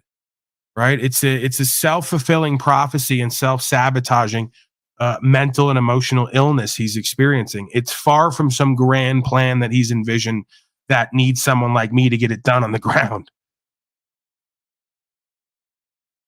Yeah, I think you're right. What do you think? Maybe he should just insult Margot and go off to the dance at the tango with her, and that Think about it. If he's not talking about me and others persecuting him and prosecuting him, he's not talking about how misunderstood he is. If he's not talking about this grandiose platitude of ending wars and legal secrets, what else does his life consist of? What is his daily habituation? What results does he have? What value has he created? What community is he a part of? It's called an empty, vapid man and life. So he has to come on the internet, try to play to the audience with some grand vision of the world and how it should be. So folks like you will only see the good in what he's saying and completely ignore the rest of where he drops the ball day after day in himself and in his own life, and has self-sabotaged himself in his own life and has been essentially cast out of everything he's been a part of in his life. This is what the mental and emotional and spiritual illness does. Give you a vision of yourself in life to allow you to cope with an actual life that you'd rather not be living. Yeah, and I mean the fact that, I think that I have solutions to a lot of the BS that's going on politically or in the country and whatnot, but I don't think he's ever put anything forth that I could that's tangible, that's doable, or anything like that. But also, he's I'm not gaslighting now. Look at the narcissism right there on display. He's one for one a synopsis on narcissism. I know this shit's overused nowadays. People are running around calling everyone that. You could argue everyone on some level has streaks of this or aspects of this. This man is one for one on every level, right? So my narratives are not accurate because I ask no questions and I fight for answers I imagine. That's gaslighting 101. I don't need to ask questions to understand what I've experienced firsthand. That presumes that you are always the final say to create clarification on an experience the rest of us are having. You don't get that kind of control and power. I know you want it. Most power-hungry narcissists do. They want to be able to influence everyone else's opinion of them and just conveniently fit it into line with what they feel about themselves. That is completely delusional. So I don't need to ask questions. I've had firsthand experience and I've come to a conclusion. And though it's not answers I've imagined, it's the same answers everyone in your life has come to by experiencing firsthand with you. See how that works? Jack Talcott is extremely deluded and delusional, and he's extremely ill. And no, the childlike false persona of it's all good, man, I love everyone, man. It's just another duping delusion. It's not who and what he really is. It's not how he really feels. It's a put-on persona and affect to dupe other folks who are easily manipulated, suggestible, or traumatized. Because a lot of folks grow up with parents like Jack Talcott, so they wind up identifying with them. Well, I would say that, it's a little unfair because some of that is probably assumption, but I say, I like Jack and I think that he's on the right path. Why is it that you folks have this appeal to emotion? What are the odds that every single person having a negative report about someone who they're close to in their life is not a fucked up person? Is it everyone else but them? No, it's When not. have you But found that's that to be true in life? You meet someone, they're alone all day, every day. They make an enemy out of everyone. They're constantly in drama and projecting onto people. They're poor and broke. Is it everyone else's fault in their life that they are the way they are? Or when they tell you it is, do you start looking at them like they're sad and pathetic and mentally ill? Well, all I could say is when someone is in that position and they finally ask that question to themselves, that's when Jesus actually does show up. Right. I'm not arguing that. I'm just saying that if we're going to be honest with ourselves and each other and cut the new age bullshit of seeing only the toxically positive in everyone and ignoring the rest, we're being fair and true to ourselves and life. We know through experience when you meet someone and everything's constantly going wrong in their life, it's because they are fucked up. It's not because everyone else in their life victimized them and didn't help them. So I don't know why you guys continue to enable this garbage instead of just calling it as it is. Well, like I said, I think that he's on his way to finding the Lord. I think he's just stumbling to get there. I'm not arguing that. Everybody's a part of that. I'm not going to discard him like trash either. But at one point in my life, I had to ask myself, everyone's no good but me, right? And the answer was no. It couldn't be that way. That would be logically impossible, or probability would be impossible. Everybody's on that path. The way to help them on that path is by being radically authentic and accountable for them. The way to help them on that path is not to enable their grandiose delusions and feelings about themselves and how they want life to be. As you just said, we all know who've been through this process of turning from our wicked ways on some level to a source of faith. We had to confront the cold, harsh realities of ourself and our life and what we're creating. The process does not begin or continue until that happens. That is the humbleness and humility before the creation and creational force. I don't see any other way. Yeah, that's 100% true. I mean, that's what I witnessed with myself. So,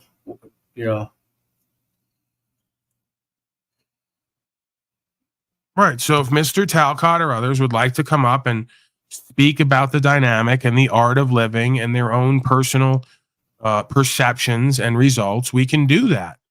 They're open to confronting the cold, harsh reality that we all live and have to be responsible and accountable for and to. If not, we're going to get the same thing we oftentimes get in ourselves and in life: chaos, fear, confusion, lack of co-creation, lack of understanding, lack of reconciliation, resolution. That's a choice. It starts from within and ends from within. The truth doesn't change in that process either. And there is no my truth and your truth. There's the truth. We can get in line with that. We're going to do and be and have better. If we can't, notice I'm making an inclusive statement, we're going to suffer and die. We're probably going to have pain and die anyway, it seems. We're all mortal beings in this physical incarnation. Suffering is a choice, and it's oftentimes dependent upon your wants versus your needs, your desires that lead to self-chosen suffering. So if you're going to desire, you're going to want, let's desire and want within the purview of the law of creation, not in the purview of your ego and imagination, as Mr. Talcott likes to speak about so often. That'll get you in trouble. all right. I think I'm done with that. If you are, we can go back to politics if you want, real quick. Sure, go ahead. All right. So, being what I believe, it actually is Christian for me to want to vote for Donald Trump, because the man has literally everything it takes to fulfill Daniel 10 through 12 in the Old Testament. Everything. First of all, that's like one of the that's like the hardest part of the Bible to actually interpret for end times prophecy. But if you look at it, literally Donald Trump has everything it takes to fulfill that. Okay, so that's another reason for me just to vote for him. Not forget about the system, forget about Joe Biden, forget about the DOJ and how it's completely corrupted. He could actually fulfill Daniel 10 through 12, get the temple built, and somehow defile the temple. Can we And get Freeman or someone up here to respond to this? I'm interested to hear someone else respond to this and argue. I mean, I can, as you know, argue all day, every day, and argue just means to make the facts clear and presently known. It's Latin. So, yeah, if someone else wants to come up here and argue with Mr. DeFreak, and I can play kind of a third-party neutral role, I'd like to hear someone else's perspective on this, just at the, behest of not creating a echo chamber here. Right. I would rather not create an echo chamber here where Paul Unslaved, a la Jack Talcott, is the only voice and the only opinion and the only value that matters in the room. I mean, it is, but it isn't. Right. If that makes sense. Even if it's nubs. Yeah. I get that a lot of folks come here and want that and see that. That's fine. But at times we can kind of, we can play the second fiddle, right? We can play a backseat. And allow other folks to give their perspective. And then faithfully, I was going to say hopefully, but we kind of take that out of the vocabulary. Faithfully, through these communications and these arguments, these perspectives, we can come to one understanding and one truth, not because I say it or believe it, but because it is that, right? So that kind of is the purpose of these fellowship gatherings or these debates or these arguments. It's not to prove something to oneself or others necessarily, right? If you're going to prove anything, prove the truth. I could argue nothing can be proven conclusively here. You can just argue toward what it seems to be. Go ahead. Yeah, actually, I call it the ham sandwich theory, what I just laid out there with Donald Trump. But if we just look at it from a complete DOJ, Department of Justice perspective, and you being someone who, I'm going to say fights, but I don't know if that's the word you would use for, rights, freedoms, whatever, against the authoritarian, killer cops and stuff. And you see what's going on with the prosecution of Donald Trump. I mean, I don't see how you could not be on board with the underdog there. Hold on a second, Freak. I'm going to invite this person up. It's his fifth comment already. This is probably one of the haters from the original channel, just like that other guy down there. Come on up, sir. If I am those things, then there should be no reason why you would be here, because if you just made the clinical diagnosis that I'm, again, this is going around the tubes now, everybody's this, I'm an egotistical narcissist. Well, then why would you waste your time arguing with someone who could not be argued with or treated? You're already proven you don't believe what you really said, right? Or at least maybe you do believe I am that, but you believe I'm redeemable, in which case you should find your way up here. And you can have a conversation with me, and you can do the analysis with me, and you can ask me questions so that I can answer them and reveal my dysfunction and my syndrome. Why would you not want to be a part of that process? Exposing me, getting me on record, showing my syndrome so that more folks can leave me and what I do and move on to greener pastures, so to speak. So please come on up and let's have the interaction, since you have so much knowledge and wisdom about me. For the audience and others here who you're obviously giving it for. You're not saying this to me, you're saying it for the benefit of them. So let's conclude and complete that process. If not, I'm going to ask you to leave. And if you don't leave, I'm going to have you removed, right? Because it really doesn't benefit me to have you down in my chat on your fifth comment now about me and my character and persona, but not willing to talk to me or give the folks any clarification or content, right? It's pretty much a waste of space at that point. So not much else I can offer you beyond that. You were saying, sir? Yeah, just from a Department of Justice standpoint, and the law enforcement that we have, the corrupt police departments, the abuse of the citizenry by the police, and everything that that you kind of are or have stood for, fought for, relay out here, and you see the prosecution of Donald Trump that's going on. How can you not be for the underdog in this situation? Okay, hold that last question, because now he's responding to me, because I charge you $140 an hour and you can't afford that. Okay, so more bizarre power games where you pretend your time is so valuable that you can't talk to me unless I pay you, but you're here wasting your time talking at me in the audience. So what you just said made no sense and has no validity. It's just another egotistical way of getting out of the obligation of having a conversation with me and substantiating your claims That was very cute and clever, but there's no validity or credibility to it. You're just a coward. You are the egotistical narcissist you projected onto me because you just showed that by avoiding accountability and accuracy and conversation and content, which you're desperate to have here, because if you weren't, you wouldn't be in the chat typing. So you want what you want when you want it, the way you want it. You're not willing to actually be authentic and accountable. So thank you once again for proving that every time someone calls me an egotistical narcissist, they're doing all the tactics of that thing they're labeling me of, while I'm not. Right? So that's great stuff. I appreciate that. And I can't afford it. No, I could afford it, but here's the clue.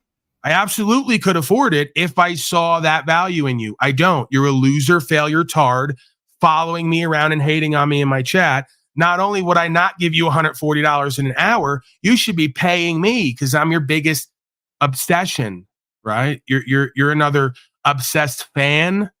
So you're a little confused about which way the power and value is flowing in this equation. You're a faceless nobody who nobody's checking on and looking for.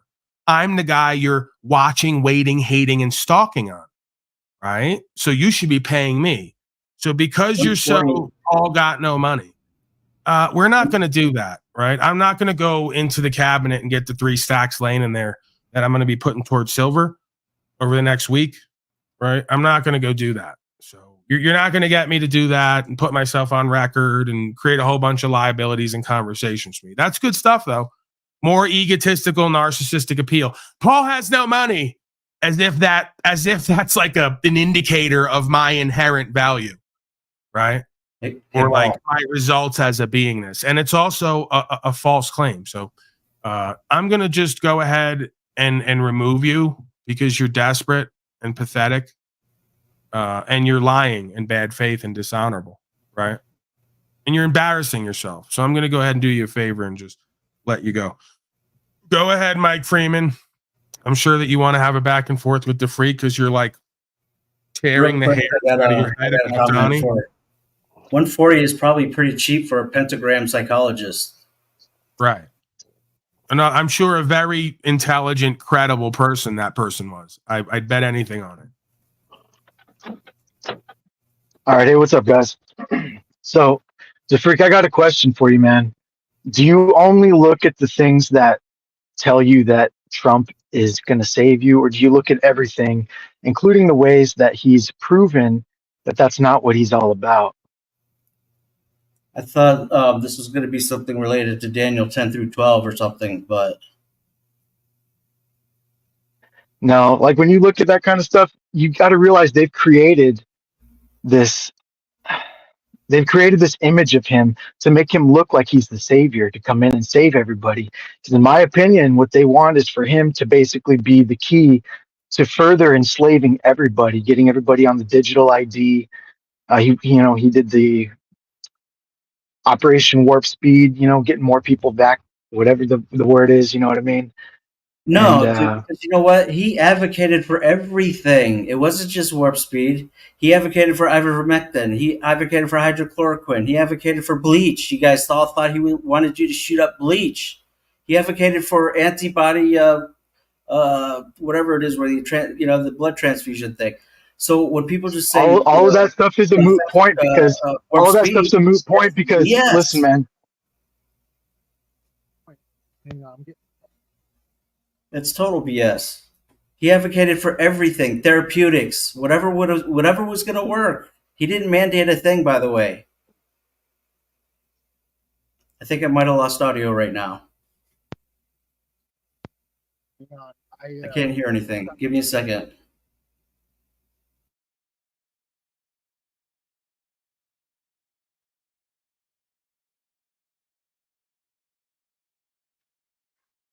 What just happened?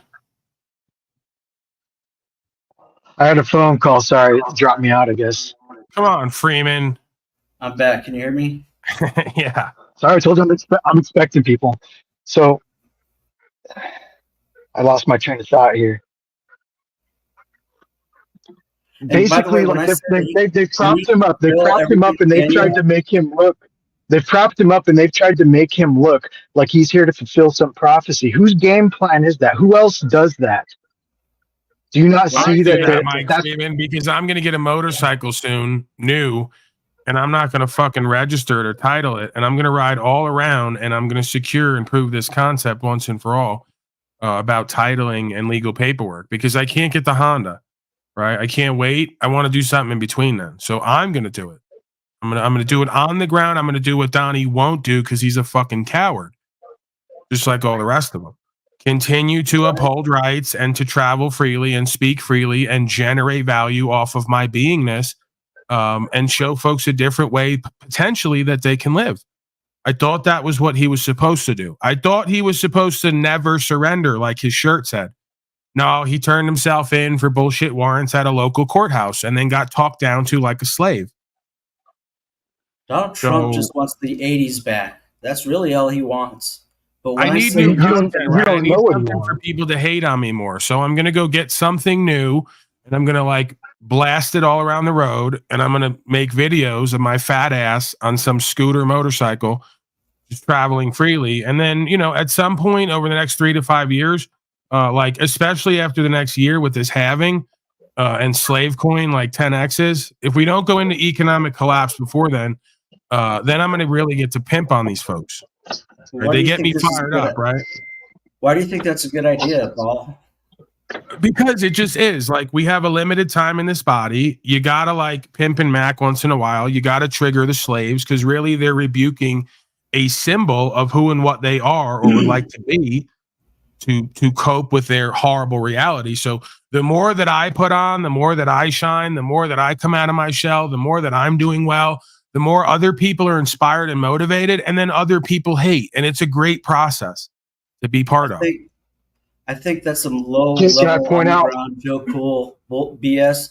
You should be focusing on the DOJ at this point, the higher level of the. Okay. Sorry. Yeah. Sorry about being all that I can be. Let me focus on the DOJ, right? Forget about being a living embodiment of something godlike in a sense, not God, not overriding God, but godlike in the sense of divine and an extension of that creational force, embodying that Holy Spirit. No, forget about that, and kind of shining that bright and being the true light of the world, like the Christed being we started societies off of.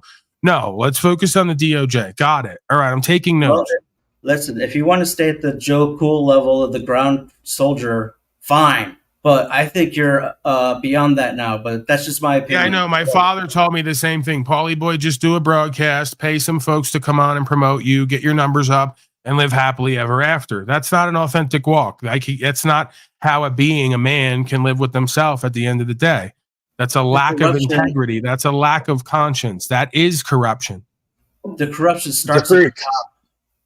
The freak. No, you don't get to become, in quotes, Paulie boy Unslaved, do a broadcast, make a living, and then not have to live the truth anymore. That's Donnie, your daddy. That's not me.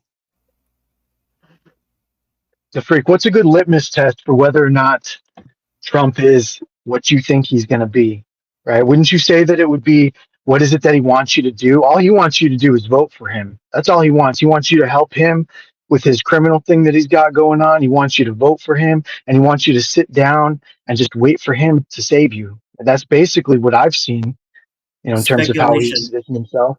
It's not speculation. It's not speculation. It's proven fact. How do you know what he wants? Can't even recognize the same behavior in Jack Talcott. Why could he recognize it in Donald Trump? Yet it's 1-for-1 dynamic because we're in a holographic universe. Everything you just said that's true about Donnie is true about Jack, and he can't see it. You're fighting for rights, or you're upholding rights and freedoms, but yet the DOJ is prosecuting this guy. It's total hypocrisy, actually. Again, they're prosecuting him because he entered himself into their corporate jurisdiction and body politics, so they're going to use their policy and code to govern him if they're able to do it.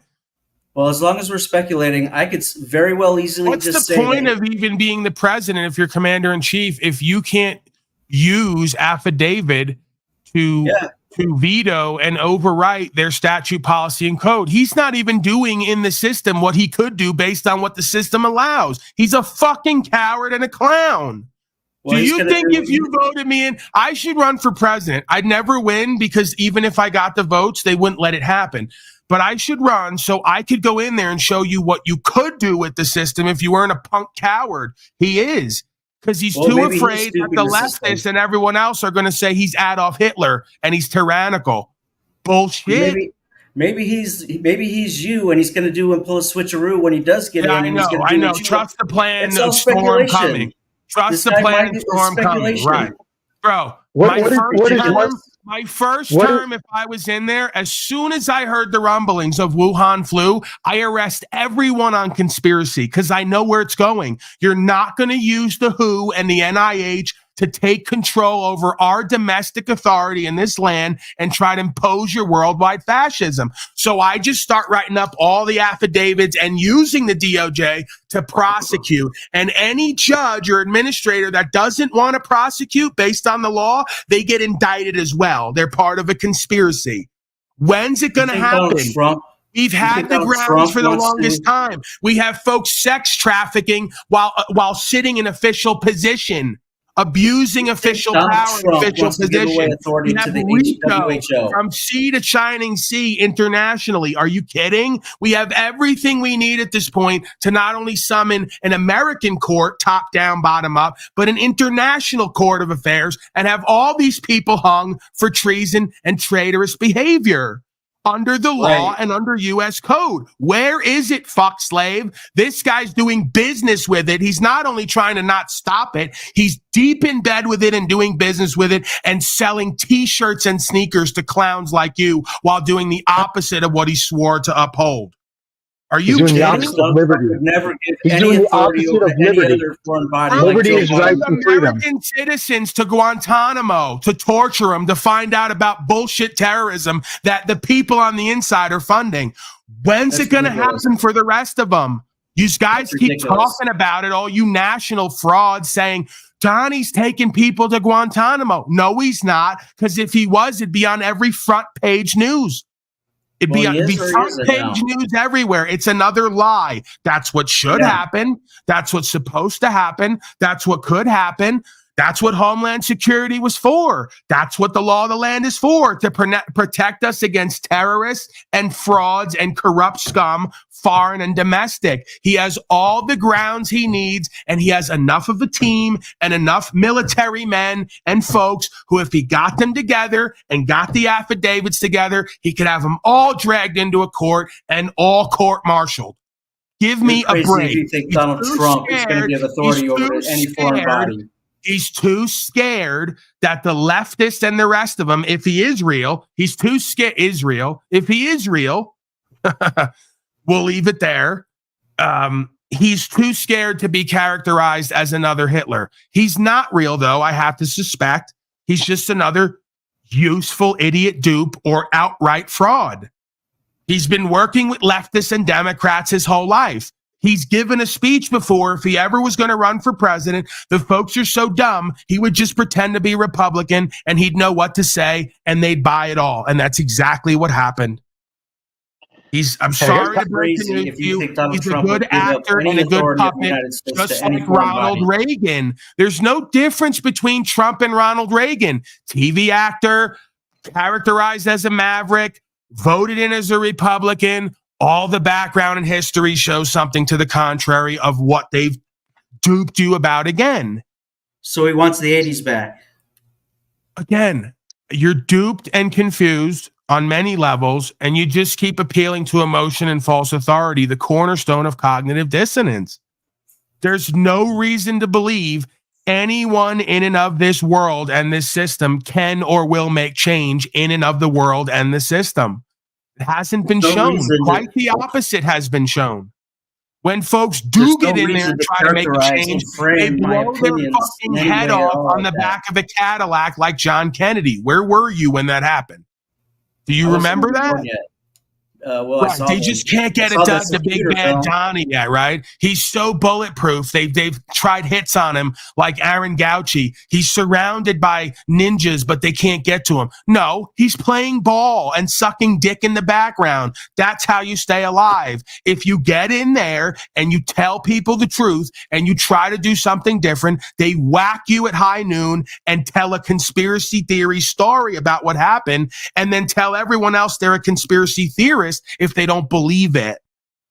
Anyone could be killed at any time. Right. And the fact that he hasn't been yet shows who and what he's working for, let alone all the other things that he's done that we know about on record and not done. Continued the wars in the Middle East and didn't extract the troops. Gave everybody stimulus to implode the economy. Had the stores locked down for being non-essential. Encourage folks to wear face coverings and take treatments. Get a clue and wake up. You're in pure fascism and you're beating his leg. Authority to the WHO. Donald Trump would never the WHO doesn't have any domestic authority over this land and its people. What are you talking about?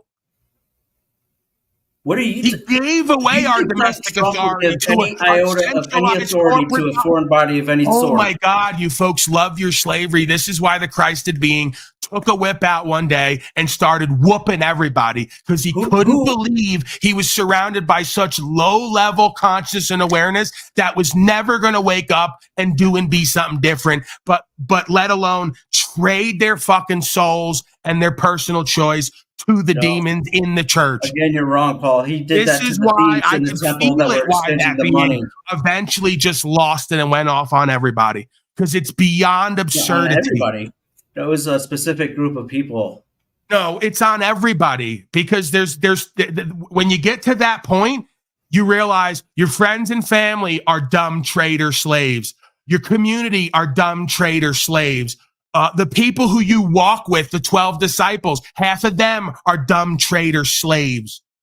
So what's the point ultimately? Where are we going with this? Other than me living the rest of my life having to watch a bunch of dumb, cowardly traitor slaves destroy themselves, their land, and by proxy me. Where does it go? Well, we have to fight the corruption, first of all. That's the first. Fight the corruption. The corruption exists within you. It's clear and evident. That's why it's existing outside of you, because the majority of folks are like you.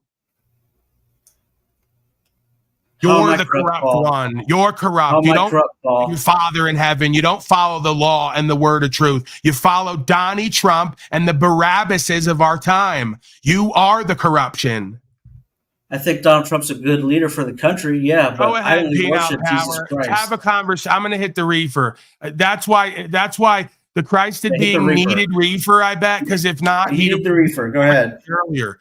Like me, I need the reefer because if not, I'm going to take the whip out on Freak and you, and then I'm going to wind up hollering like Aaron Gauchi and growling, and then I'm going to wind up whipping myself. I'm just going to start self-flagellating here just as some kind of metaphysical transmutational event. Go ahead, Penal Power, please. See if you can talk to him, ask questions, get answers, provide me some clarity. Maybe there's something I'm missing. Anyone? Penal's putting his hand on. Christos, can you help me, sir? All right. Christos. Yeah, mic check. Yeah, you're good. Go ahead. Maybe you can figure out what's going on here. I'm being judgmental, egotistical, and narcissistic, as always. Please help me. Yep. What do you got, cross-dresser Christos? Dude, could you blow your nose before anything? I mean, bro, you sound like the archetypal geek or nerd with a bunch of shit stuffed up his nose. It's honestly incredible. But no, for real, you fucking exposed yourself and destroyed all your credibility just as much as Goblin this past week, arguing with Morgan, the recording of Morgan, bro. You're still gonna fucking ride on this daddy Trump train, dog. It's crazy, man. You're in your 30s, bro. You know, you're born again Christian rap. Where do we start here? You know, we could start with the religion tart aspect, the Trump tart aspect. I don't know what Pineal is doing here. I'm gonna, tag you in once you get your mic right, bro. Unless you just want to show pictures. Yeah, I mean, it's just amazing. It's amazing, brothers and sisters, how people can trust the planning so hard and not see the forest for the trees. It's amazing, incredible. Wow. Chris Crossdresser just gave us a monologue, zombie-esque, not even great insults. Doesn't Bro, you even know sound my Jewish. age. What a You fucking got that idiot. nasally Phenom Jewish power. voice. This is why I tell you and others here, you're the underdog like I am in creation. You're the one they've counted out. You've counted yourself out. You're the one who's procrastinated and been lazy because you're self-doubting and you're full of fear and insecurity. You have a vision and a discernment and you are an attractive being. They're going to say I'm gay now, whatever. Maybe I'm gay for you. Okay. So the bottom line is you have a light in you. You have an attractive magnetic beingness. You have an ability to discern and you have a certain ability to speak. So that means you need to like start equalizing with other folks who potentially are beneath you, or you need to start surpassing them and out competing them in certain venues. So Right, I, become like more if this can do nothing Hey, Chris else, this Crossdresser, serves- you actually look pretty. You look pretty today. You know, it doesn't look Right, like I'm you're totally confused wasted. why a Christian man who's constantly with Jesus' dick in his mouth is defaulting right to insulting Christos's manner of dress or his physicality. It's you went right to the ad hominem to further discredit yourself. You're not going to argue the ideas, are you? Because you know they make no sense. Well, So no, it's because easier when just to everyone's tack putting in. forth lies and deceptions and lies about the political stage right now, why should I do anything but troll them? Again, you're the troll. That's what you're not getting. You guys are ignorant I and understand arrogant, that. you're ignorant and arrogant, and that's a bad combo. That's why you resonate with Jack Talcott, because he is that, and so are you. You're missing the mark on many levels. You refuse to take in the information that's available, and you keep spitting out your own brand of information to cope with the reality that you can't exist inside of. You've created your own to exist in. No, because everything that you've been putting forth that these guys will put forth is going to be false. And so it's not even really a Everything discussion we're at going to that put point. forth is false. So What yeah, you're going I'm to going put to forth troll is true. you into This an is the ego cognitive burst dissonance. so that you You've might consider Jesus Christ. You've decided as the arbiter, you've decided that everything you put forth is true and everything they put forth is false. That's why you can't take in any new information or any information on record, because you're arrogant. I You haven't think heard you anything have yet the that's been answers, and your truthful about answers, Donald Trump. you think you have answers, and your answers make no sense, and they're predictable, and they're manipulated answers. Well, you haven't even asked me for any answers. You just I have. Oh my God! Don't folks don't tell me solutions. that I I should say missed the mark solutions. by playing Jack Talcott here over and over and observing him, because you're all pretty much all of you are Talcotted out on some level, and I'll throw myself into the mix. Everybody's got a Talcott streak in them that causes them to be delusional and deluded and not want to take new information in because they're too fucking ignorant and arrogant in their foolishness. The ham sandwich theory is mine and mine alone. So do you really think that I'm going to go right at this. Here's where I do the quiet part out loud that they're all going to give me shit for anyway. So own it. Do you really think you're more intelligent than me? I don't know that. You don't know that. If you had a guess, like on record, on paper, and in conversation, you think I'm maybe a bit more intelligent and discerning than you and communicative? You probably have more charisma and are able to articulate Okay, so things right better. away, another downing, another passive aggressive, demeaning and downing. You're probably more Downing? charismatic. You're a good What? bullshitter, but you're not more intelligent and discerning and Who said communicative. bullshitter? Who said bullshitter? It's the same thing you guys always do. Paul, you're just a fast talker. You're from New York. You got a gift of gab. You're a good bullshitter. But intelligence, I never no. said you weren't gotta- intelligent. I never said that. If you You're had to guess what everyone else is thinking right now in the room, do you think they think I'm a bit more intelligent, discerning, and communicative than you? Yes, they would. Yes, they would. Why do you think they would come to that determination? Because they're drinking the Kool-Aid too, probably. I Right, don't know. there it is. It doesn't So matter the to correct me. answer was because I am that, but you did what they always do, and you presume that the whole audience, who I didn't even poll yet, in your arrogance is all culted up. Great stuff. I couldn't. I can't write it better for you guys to show Intelligence me is a what I wide range of things. It's not just the right answer was, as you know, if you get out of your ego and pride, it's because I am that. That's why they would perceive that. You Well, how much scripture do you know? You chose to go with the arrogant, egotistical, cognitive dissonance of every member of the audience is culted up. That's why they would perceive me as more intelligent than you and discerning. What's your favorite verse in the Quran? What's your favorite verse in the Quran? Strike down the infidel wherever you find him.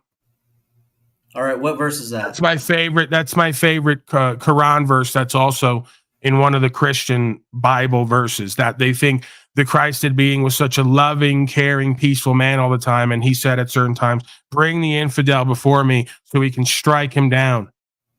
So, okay, that's not true. But based on that, it aren't is, I more because what I've intelligent learned than you? in life is a lot Aren't of you I more folks- intelligent than you? It's a ridiculous This is why notion. I'm potentially more peaceful and loving. I'm really going to trigger now. Watch this. I'm more peaceful and loving and faithful than the Christed being in Scripture, because I wouldn't have infidels physically brought before me to be struck down, because while I'm aware that's what they need, I'm not going to be the one to undertake that. Vengeance is mine, saith the Lord. But I know that most of you folks will never learn until you're beaten and broken and humiliated and your spirit's kind of reoriented, right? So I'm not going to be the one to do that. The court system is, though, and so is Shaitan and his agents. So good luck with them. Jesus never said that, by the way. I don't think you have what it takes. As someone who's been there over and over again and may have to go back, You I don't don't even think you give me have a what it chance takes. to explain And that's why myself. it's going to be great for you. Listen, I'm already justified before God. I've seen him. I've been there. So I know. My And position somehow is you vote for secure. Donald Trump. That's the level of your ignorance and arrogance. You had a vision of God, the creator force, and you still choose to vote for Donald Trump and pay slave tax. That's how I know you're ultimately ignorant and You're going to vote arrogant. for Joe Biden, and you're going to tell people I'm not going to That's vote what for you're gonna anyone do? because I don't need anyone to represent me in a demosocracy, which is the So you're going to antithesis tell all of- these people to forego their right as an Oh American to my just not God. vote. Yeah, I'm how going to tell productive is everyone to that? forego their How fake productive is that? benefits and privileges and rights they gave you to opt into a contract where your rights are taken. Yes, I'm going to tell people to forego their pimp game that they're duped and deluded on right out of their power. Yes. What's an outsider to think that you're not a CIA op at this point? Then There we go. I'm a CIA op. Right. This is the inversion therapy. This is why you resonate with Talcott. Everything we would You're going to believe tell people you to are. forego their this right. is what flow state does Upholding as well. rights. You're going to tell them Paulie's to a forego Fed, their right. Paulie's a Fed. Paulie's a rat. Slow state does this too. Yet you guys are the ones spouting the orthodox political narrative and fascist rhetoric. You folks are the ones paying the tax to have me locked up. You folks are the ones supporting the slave masters Nobody and the wants to see anyone democracy. locked up. Right. Nobody Is it wants to see anyone possible locked you up. guys are all Fed plants and CIA and here to just get everybody focused on I'm a not system accusing you of that. I seeks said to the undo optics are them? Is there. it possible? How are you upholding rights and freedoms and then telling these people I not just to told you. exercise their right to The vote? antithesis of rights and freedoms is democracy, communism, and collectivism. That's what democracy That's is. what we have. Right, that's what you have because that's all you know and won't listen to the second jurisdiction and alternate process and procedure of this land and of the world. You can't understand a private man and private process and It's a original delusion, law. Paul. You're not There should even be in public Jesus control. Christ. Oh my God. It's literally like talking to a broken child. How are you going to claim sovereignty in God and not even know Jesus Christ, Paul? How are you going to claim to know Jesus Christ and then vote for a master in and of the world? You can't serve two masters. Doesn't your scripture say that? Yeah, but I'm not supposed to. Yeah, but you're abstain only from my interested in government. cherry picking the scripture for what you like and leaving the rest when you have to be accountable. I know. No, that's Nubs. No, that's you. No, that's You Nubs. just did it. What are you You talking just serve two masters because not only do you believe Jesus has to be served to access God, you believe Donald Trump has to be accessed and voted for to secure God's law and God-given rights. You're tarded and duped out. No, Donald Trump is the government. Fucking religious losers. Fucking religious losers. Fuck you. Fuck you. Your Fuck bullshit the Pope. religion. Fuck Donald Fuck Trump. the Pope. fucking knock the fucking Pope out unconscious in the cage fight, which never answered my challenge. You get knocked the fuck out, boy. You know why? You're saying Because you're this is who and what you are. Scumbag, demented, defective fucking mental apes. That's what you guys are in the freedom movement. You're morons. Everywhere you're morons. You got owned. You got punked out like a bitch. And you don't want to acknowledge it. You don't want to admit it. That's what Satanism is. Hello. That's what Satan is. And you got owned, you got played, you got duped, you got punked out like a bitch, and you don't want to admit it. That's what Satanism is. You're triggered like a motherfucker. No, I'm not triggered. I'm pulling the trigger on you and folks like you. And telling people to I'm pulling the disengage from their trigger rights on and you and freedom. folks like you. I'm far from How are you triggered. going to do that, Paul? It doesn't make any sense. I just did it. I do it all the time. I've done it for hundreds of days straight. I bring up somebody. You give me the reason why we're in slavery. I show you and tell you the truth. You rebuke it and ignore it for your anti-Christo ways while claiming the flag of Jesus. It's beyond ignorance, arrogance, hypocrisy, treasonous, traitorous, infidel behavior. And I love it. I love it because it's going to make it all the more easy for me to go through the pain of what's coming, knowing I'm surrounded by slaves like this. It's going to make it that much more easy for me to submit to the will of God and creation and go through the pain and hell, knowing I'm surrounded by slaves like this. It makes it that much easier for me. I love it. I need it. I need to be reminded of why things are the way they are and why it's going to get worse. And continue. Thank you. You're welcome. Christ is not king. Donnie Trump is king. That's what we've learned here today. Because he's going to save us from what we keep creating and funding by voting and feeding into it. By voting and feeding in, he's going to save us from voting and feeding into it. Stellar logic. I don't think you're understanding what I'm saying when he is the one that could. I don't think you're understanding how any aspect of creation in the world works. He's the Antichrist. Do you understand that? Now Donnie Trump's the Antichrist. When I tell you he has everything it takes to fulfill Daniel 10 through 12, I'm saying that yes, he's the Antichrist. Okay, so you're doubling down on your dogma and cognitive dissonance. Because the prophecy's there in the book, it has to unfold and happen. So we may as well vote in one of the two tards to make sure that the world goes into World War III and we can destroy all common law nations and republicanism once and for all and be 1,000 years under the reign of the kingdom of Shaitan. You're going to further that endeavor because it has to happen anyway. I totally now have a different perspective. I totally respect your faith now. I wasn't aware of that. That's actually ignorance. And so, like, if you want to say intelligence, we can compare that with that and this and that. But that's a wide range of things. I'm just saying that I want to get the HELL out of here, and that's the fastest way I see it happening. Right. You want to die and suicide, and you're going to do it by Donnie Trump. Suicide by Donnie. Let's vote someone in. Let's expedite the process. Let's bring out the hellfire and the genocide and slavery. Let's really double and triple down on it because it has to happen anyway. So we may as well go on record as the ones who bring it in. Great fucking stuff. This is why I support religion, because it's run by the devil and it's got all of you duped and deceived and pimped out 10 different ways to Sunday. And it's got you all believing you're powerless and have no ability to choose. So just give it up to Jesus and God, vote in Donnie and kiss your ass goodbye. The absence of faith, the non-believer. What do you mean? That's the absolute definition of faith. Right. You're right. You do have faith. You have faith in the dark one. You run your life and everyone else's without your own. Build the temple. I totally agree. Now we're coming to an agreement, right? We're totally have no faith in earthly man and woman for whom there is no salvation. Therefore, we're going to rebuke our faith in the truth and God's law. We're going to put ourselves on records as serving a man's law and man's codes, and we're going to bring in the abomination and the desolation. I totally support that faith system. And you can lol-cow me from here till the cows come home. I'm the lol-cow from here till the cows come home. I don't care. I know how I look and sound on here. I purposely let it fly because I'm so embarrassed by everyone around me. I can't even be embarrassed on here. I'm so embarrassed by my countrymen and my friends and family and the people on this land and the last 4 years that I'm so free to just fly openly on this broadcast and be the clown I need to be to expose the irony, the hypocrisy, the intransigence, the lack of inspiration, the disempowerment, the lack of logic, morals, and ethics. I'm so for it.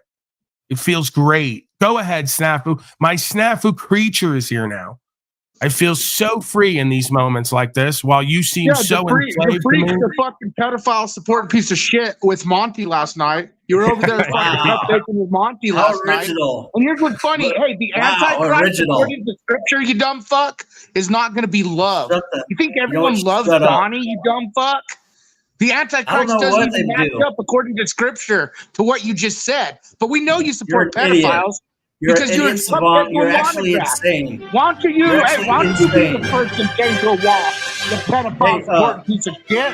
How is that suspended animation? You support Monograph, you pedophile piece of shit.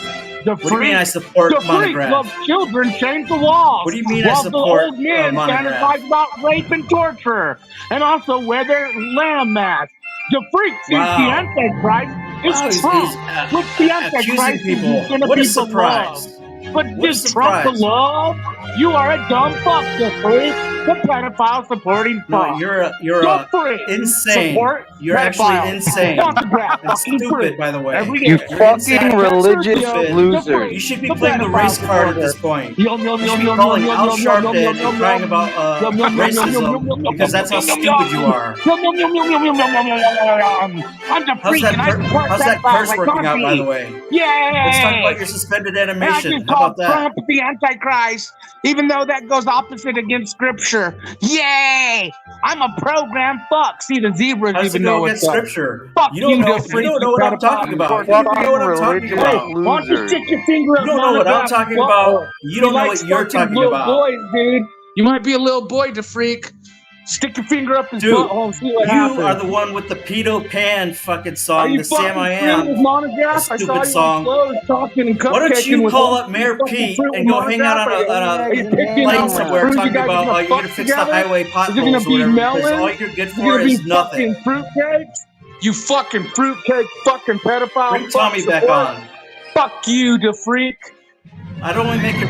Y'all dicks are hot.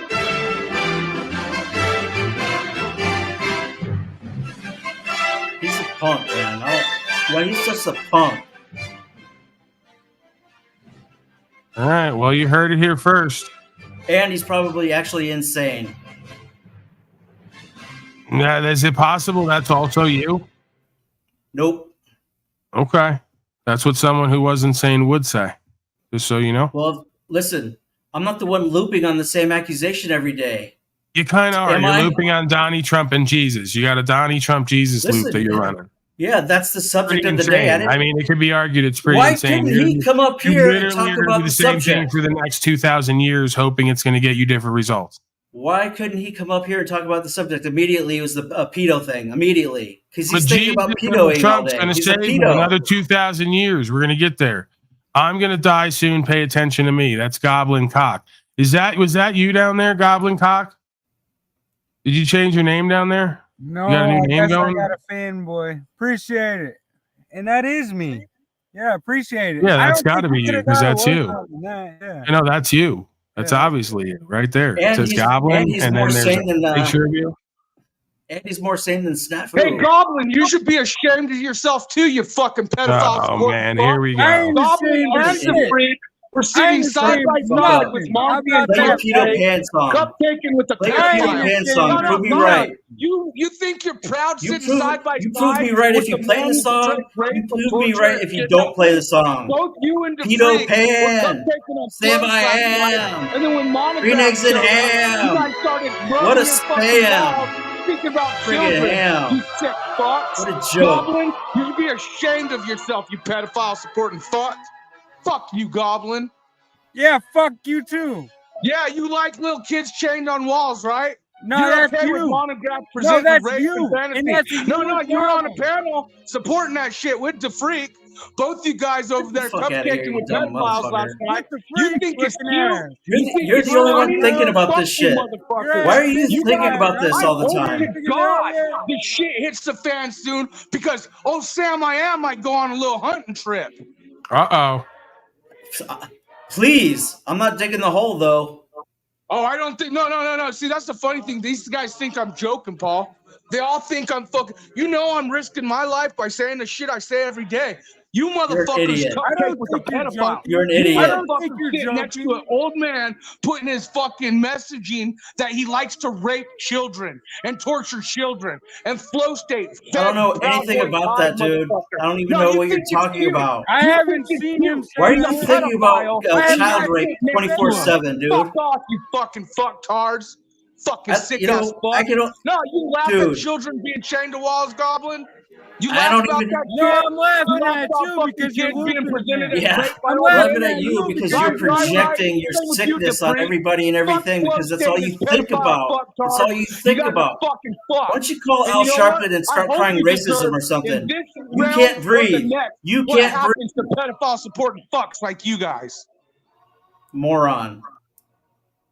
You're looping, Snap. I'm not the one sitting next to a That's why pedophile I'm laughing at cupcaking, you. morons. You All right, and we're Goblin looping. We're looping a little bit. Let's rein in the loop. Paul, how I is know it is that you these haven't actually A lot of cupcake looping does go on here.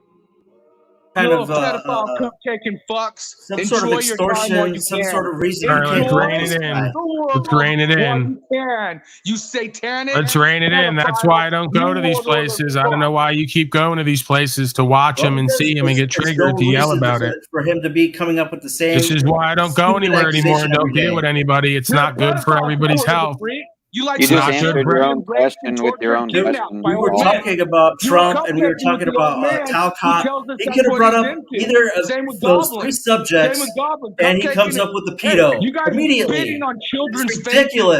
victims. You guys are spitting on fucking the people that he claims that he's prostitution. Shut fucking the hell awareness. up. Just shut up, man. Paul can reiterate what you say every day by just being you every day, Snafu. I bet you he's got the same script probably. He probably wrote your script. There's no reason that you should be this stupid and this insane. Yeah, no, this is not a script. If I wrote the script, I'd write in another act to the script. Thank you. It's the I same. believe you. I believe you. You hear me? Yeah, I wish I could write the script. I'd add some more onto it. Hey, the freak likes little children fucked by old men. Please don't Goblin start likes putting little your- children please fucked don't- by old men. Please don't start Just altering shut the up, mic idiot. volume. Please don't start putting your mic volume up if I put it down. Your mic is very loud. You know that. And I could put it down all the way almost, and still you're heard almost above everyone. We can hear stupid no matter how loud it is, Snafu, and that's you. It's also you, to be fair. That's kind of that's kind of always the problem I face here is every which way I turn is more stupid. And then there's just some less than others. Hey, I may be stupid. I'm not a pedophile supporter like you two. I don't know Sorry, who guys. has The beat freaking tonight. Goblin. Like, Okay, I refute pedophilia just by rebuking you loser. Cupcakes with monographs last night in You're Flow a State. punk. You guys are okay sitting Punk, next man. to a man predicting It's so fantasy of sad rape that and the torture. only way that you on can get children. attention is That's by on accusing YouTube. everyone of YouTube what can you suck a are. nut and fucking It's deal total with what comes with projection. supporting pedophiles. It's disgusting. Enjoy It's it, actually the insane. freaking Goblin. You're Pedophile supporting insane. fuck. Okay, can we Hey, take this Sam, I am conversation? like green eggs and ham. I don't Okay, even know Sam, how I you can am. actually. All right, why do you keep engaging with them? If you don't like it and you don't want it to You're a turtle continue, dove. why do you keep engaging with it? You go, he's insane. We don't want to hear him, but you keep yelling things back at him. What is It's the that? only way to deal with a clown like this. That's the only. Okay. You were saying, Goblin, someone else. We're going to have to move on here because once again, it's like you come in and you just drop a bomb of stupidity. It's just constant with you folks. You come in here and you drop the mother of all stupid bombs. And then it explodes and everyone's ears start ringing. And then like the dust has to clear. And I go, well, there's a big hole here now that I'm in. What do we do? Ask Goblin what he was going to say. Yeah, and I only came up to say one thing, man, because obviously I'm not able to speak with you when other individuals are around because they want to hate their narratives and all that. Cool. That's cool. Whatever. All right. But I wanted to point out that I've had a revelation regarding the Talcottian one. Finally, you hear me? Yeah, I hear you. Yeah, because I run late on certain things sometimes. I wanted to share that with you. All right, well, go ahead and share it then. Oh my God! Whoa, there was some backlash there from another stupid bomb that was dropped. Mother of all stupid bombs. Sorry, Goblin.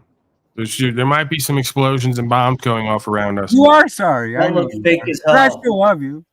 Right. Right. The fact of the matter is, I actually had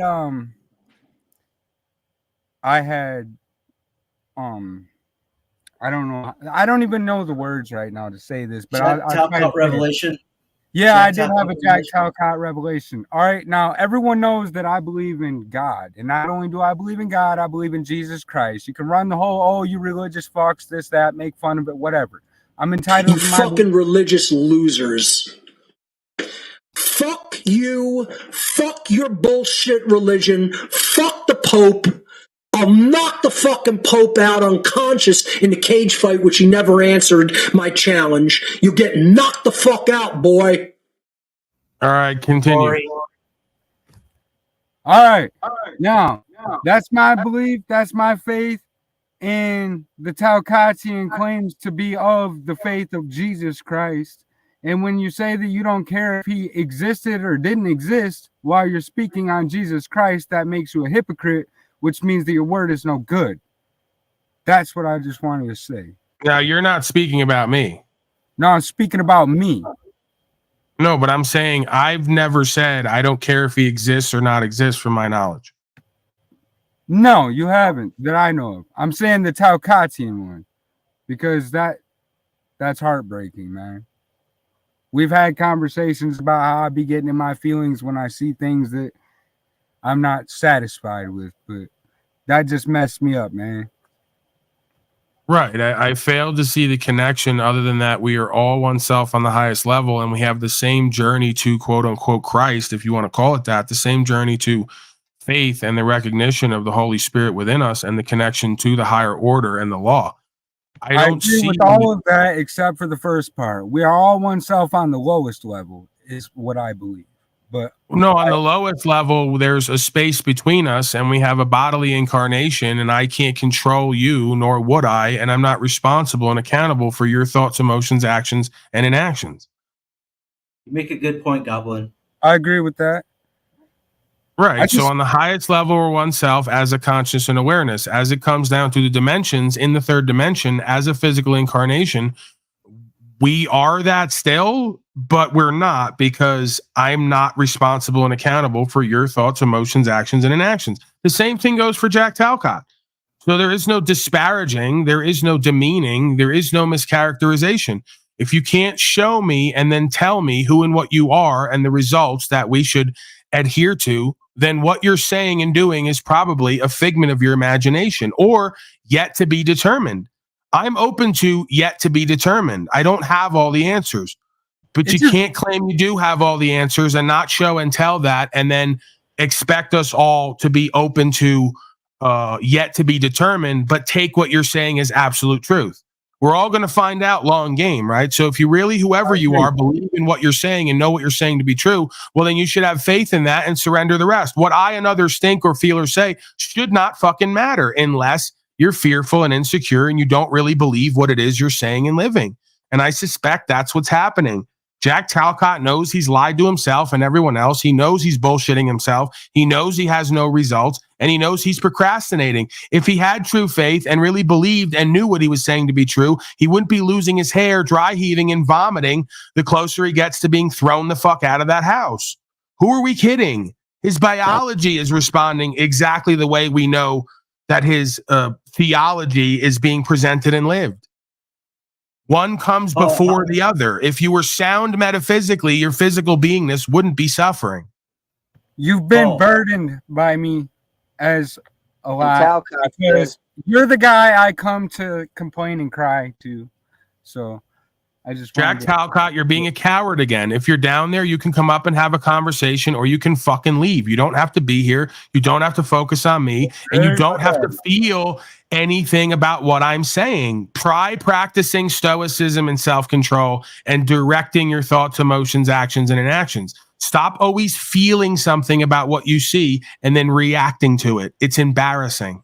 I'm starting to really think that Hey, Goblin, why don't you tell Daddy what you said about him last night, about how his travels and everything? You're not gonna prove me wrong about anything. You said Paul is fake when he talks about I never said he was fake. You Now said you put down words in your my mouth mouth, you little bitch boy. No. Did you tell You're Daddy lying. about that? You're lying. We witnessed you say everything Paul says about the traveling, all that You're is lying. fake. No, you guys are shitting on Paul last No, night. hold on. Drew Mute got the your footage, bitch-ass self footage right and then now. listen. I'm getting reminded about what you said, and I remember you said it because they were shitting on Paul, and then you were like, "Well, all the traveling talk and all that shit he says is You're fake." trying to paint narratives. You want to tell him There's what you some meant truth about in that? there, but Or you're still actually tell trying to me. redirect narrative. You're literally capable of memorizing one thing, Snafu. Again, You can only Snafu, remember one thing. What I've told you all in the past is that I actually feel and believe and have seen at times what appears to be evidence of the idea of karma. I don't have to say, watch, feel, or do anything about what other folks want to go around saying and doing about me. If you speak negatively about me and you cast lies and aspersions onto me that are not in line with truth, you're going to draw more cursed behavior and lifestyle to you and those around you.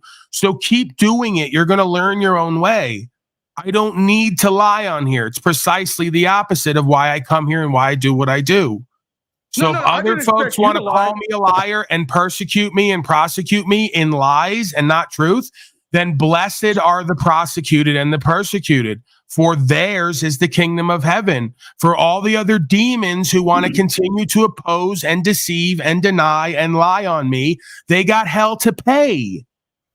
Paul, it's not for me to be in judgment or even feel anything about. I surrendered it. What I said. How can you claim any sort of connection to the Holy Spirit and deny Jesus Christ? Full of shit, and his traveling is full of shit. You're lying You right said now. he's a If liar. you want the truth, So just explain ask. to us But you gotta what you shut the meant fuck by up he's to full of listen. shit about traveling. You We still all gotta heard it, shut the fuck Goblin. up to listen if you want to know what I said. Go ahead. We heard it. Go ahead. As Goblin said, go ahead. Tell us why you said Paul's full of shit about traveling. How Go about ahead. your bitch Go ass ahead, sir. cams Go up, ahead. and then we'll go from there. Dude, we all heard you shit on How him. about with your Flo bitch ass and cams Monograph. up, and then we'll go from You there. said his traveling You're is all lying right bullshit. now. It's You're fake. lying right now. No, look at the chat. Even Jeeps and others heard you, but you fucked up. I spoke You're about an it, idiot. but I didn't say We what you're know what saying you the way said. that you're We heard saying what it at you all said. right now. You're denying and lying You're now. bullshit. We You're wanna know, bullshitting. why I'm did not you lying. say his traveling was I fake? spoke on it, and if you want to know what the fuck I said, your bitch ass got to shut the fuck We up. know what Cam you the said, fuck you up and bitch ass listen. drunk Otherwise, pedophile it don't supporting matter. fuck. You're still a fucking whooper, bro. And you're a pedophile. I think it's a I'm bad idea enjoying for my the life. record. What the fuck are you doing, bitch boy? Again, You should be I'm focusing not on the going top around of the saying that his DOJ travelings are fake. at your level. When he showed us his travelings, He's all retarded. right? I'm like, you're drunk ass. What do you travel to? Yep, you're to drunk the fucking ass, and store I'm to still get You smarter did than the you. ground level You're not work even for the drunk yet. And then ground, you're like, freak you here know, hanging out with Dumb Fu pedophiles, and talking about Jesus someone and who's good God. at it, like You Joe two are Cool. fucking scum of scum. You're fucking What's funny, ignorant. Goblin, you You're come up ignorant, here bro. and you You're forget ignorant. that I don't you even know how this guy acted can actually and speak shit on language at Daddy this point. You won't let nobody yesterday talk. night. You said He everything does. Paul Hey, guess talks what? about, his My travels witness and is here. everything are fake. Yes. Because you were cupcaking with He flow knows what stating the them. fuck I So said. you I actually, spoke you on were it. I literally wonder if he's saying going to say what something you that meant like by I've been that. His message hypocritical is or fake. contrary. I wonder if he's going to You accuse heard me what of he something. said. I wonder if he's going to accuse me of something. Well, you're a pedophile supporter. You don't need to be accused of much. You're a pedophile supporter. How's that, Snafu? I rebuke pedophilia every time I rebuke You can you. rebuke all you want. Go tickle Monograph's balls some more, you pedophile supporting fuck. Shut the hell up, man. You're a one-trick pony, Shut even the less. hell up. I'm a pedophile You're supporter. less than a I just one-trick think I'm pony. nuts. You even Shut look up. like a horse. Goblin, Look at you. why You're a did you say horse. A Paul was one-trick fake? pony. Why did you say One-trick his pony with travels zebra were fake? stripes. And why were you You know? agreeing with Flow stating You them should go to the when they county were fair or shitting on something Paul and just and be Daddy? a friggin' horse that you are. A donkey. Snafu, you're not revealing anything here. I know I'm surrounded by faithless liars and deceivers and haters and duplicitous two-faced folks who pretend to be about what I'm about and cool with me and then go other places and talk shit and reveal themselves. I'm totally cool with that simulation and dynamic. Why are you upset for me? No, I'm not upset for you. I'm upset at the lies. You bold-faced lies. Why are you upset at the lies? Liars are supposed to lie. What else are they supposed to do? It makes no sense. It's like saying you're upset at a thief for stealing. That's what they're supposed to do. Why are you upset at a life on life's terms dynamic that we exist in every day, day after day? When are you going to update the program here? These pedophile scumbag fucks. I couldn't trust this guy to check the fucking mail. You're a pedophile piece of shit. Go fuck off.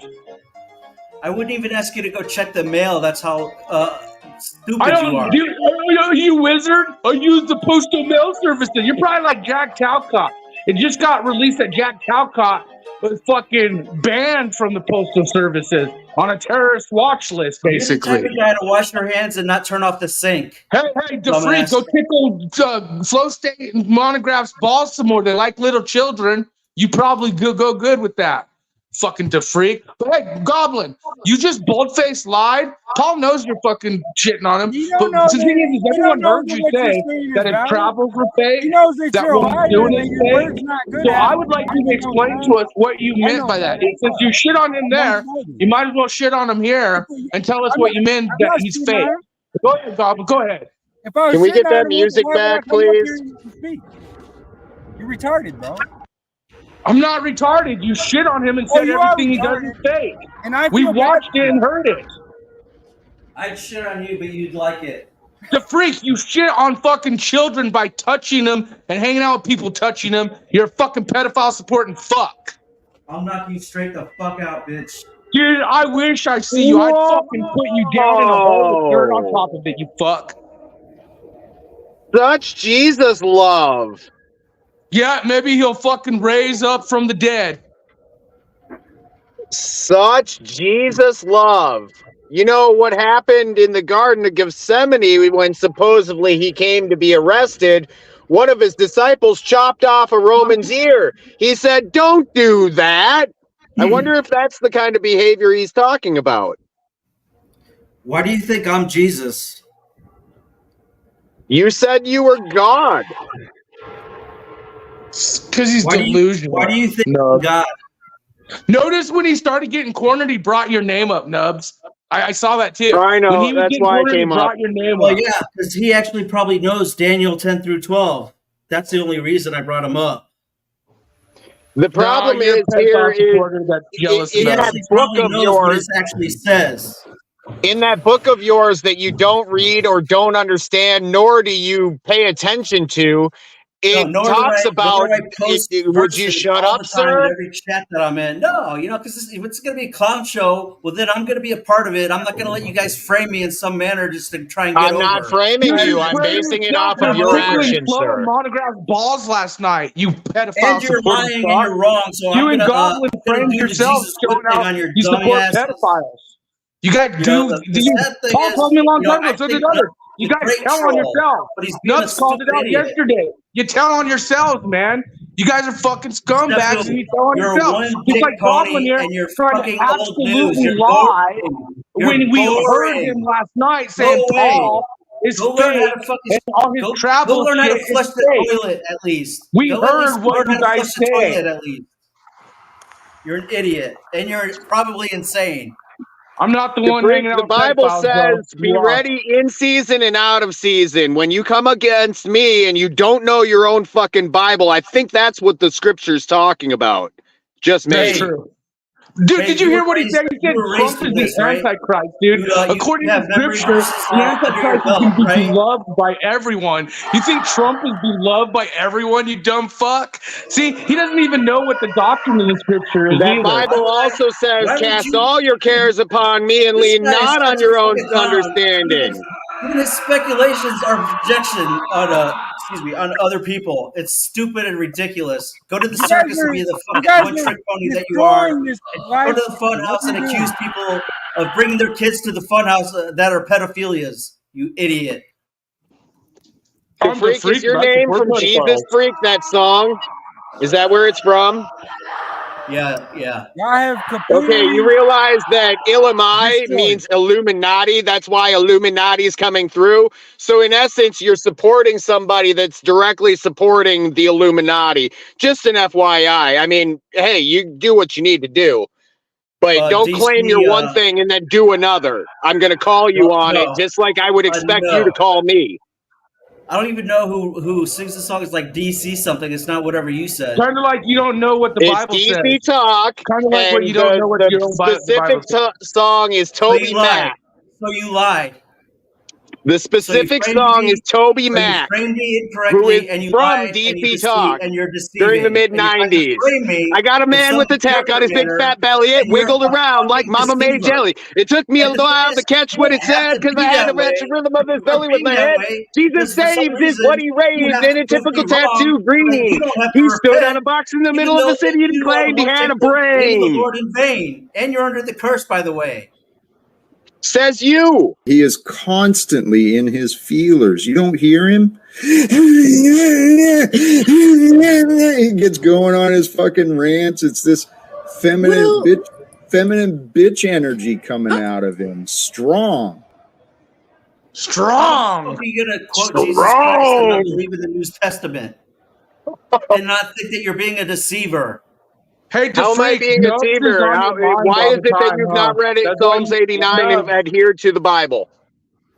Does it make you feel uncomfortable that this man fucking thinks about you constantly, Nubs? Like you're on his mind? I'm not too worried about it. Okay, just kidding. He was in the broadcast I'm a little earlier, fucking you uncomfortable because they're pedophile supporters, so but that's just me. Hey, fuck you, hey, you pedophile you're a supporter goblin. bitch, you're a Go fraud, tickle you're a Mama bitch, Crow's balls you're some more. two-faced, Go you tell talk everyone shit how about everyone Paul on this is panel. full of You're a shit, bitch, lying about fake as hell, traveling. ain't That's about the your right life, one you're right fraud, there. I'm Lying about his ignorant, travel you're videos. everything Do you have a but mental How he faked his institute? videos, how it's all you do. fake. Hey, you know what? I Tell love us, these people Goblin, like tell us, Capone Goblin, what in you the guys are chat. telling everyone. Now Type that of guy you're to here tell with Christians how to be Paul, Christians. now you're here with Daddy, tell us what you meant by saying his traveling is fake. Let's hear it, Goblin. I What do you love mean when by not Christians traveling try to fake? tell Christians how to be you're a little Christian. bitch. I think that's And if absolutely you wonderful. deny that Both and want you fucktards were contest cupcakes with that, pedophiles. we can do Now that you guys are up here triggered and damage control. The optics are high. Oh, the optics Well, this is are your high. this is just your type of Hey, environment guess that what, is in bro? this definitely. I said you're But a guess bitch. what? And I if can you play want to chaos contest too, that, we can figure but that out. And it you're doesn't still matter lying. because And you you're bring still lying. absolutely And you're still nothing. This is just fraudulent. entertainment at this So point, far, guys. you're still Wait a flush the second, toilet. that was Jack. That's You what can't you even are. flush You the both, toilet. bro. And you're a grifter while you talk You shit both are about fucking grifters damage because you're a control. You hypocrite. both are And fucking everything that you scum. say You both support and do pedophiles. can and And will be Goblin, I'd used like to know against what you you. meant by You Paul realize fake the earth the isn't No, traveling. you flat didn't. like your And fucking Jafreak, retarded you were brain. part of that The conversation Bible too. says it Let's just is. be real. Y'all were shitting on Daddy. The Y'all were Bible saying he says was it's fake. flat and motionless. You don't read that Which book, verse? do you? Which verse? Which verse? I don't know the verses offhand. I just know what they say. Oh, you're like me And I then. You don't know implement them in everything my by heart. life because I guard it close to my heart like it tells me to. Give me a break. You say you deny the New Testament, but you're quoting Jesus Christ. How the fuck does that Hey, you work? have I can no quote reason to talk anything I about want God, Jesus, to. you Yeah, pedophile but you don't supporting believe fuck. in it, so that Hey, means why you're don't you coming quit from a place supporting of pedophiles deception. and then talk about faith? Quit supporting pedophiles, then talk about faith in God, Jesus. The Hey, freak. You're hey, just Talking mad about hey, because I hey, know pedophiles more is hey, wrong scripture with than you. you. Same with You're you, not a Goblin. pedophile. You guys hey, want to talk about Snafu, God and Jesus, Talking but about you're a a pedophile. cupcake with pedophiles. I have And a stop question thinking for that you're a you. pedophile. I have a question for you, Snafu. How does the freak support that? How? No. Do you know where you are right now? No. Hey, How? Goblin, tell us how Tell Paul me lied how about the freak traveling supports videos, how what it's you're all saying fake. right. Tell Tell me us and what you were show me meaning how when you said he Paul supports is what you're fake, saying right now. his traveling If you're shit a is fake, stand-up man and and you everything stand on about your it is fake. word, Why don't you tell us prove what what you you're meant? saying right now. Tell us what you meant, Goblin. Prove what We you're can saying right replay now. it and review it. I'm You're sure fraud. Daddy would You're watch fraud. it. You We see can what pull I'm the saying? timestamp. You bear false witness. But since he's right, he already knows you guys shit on him. Let's hear it out of your Prove mouth what you're right now. saying right now Why to is be he fake? relevant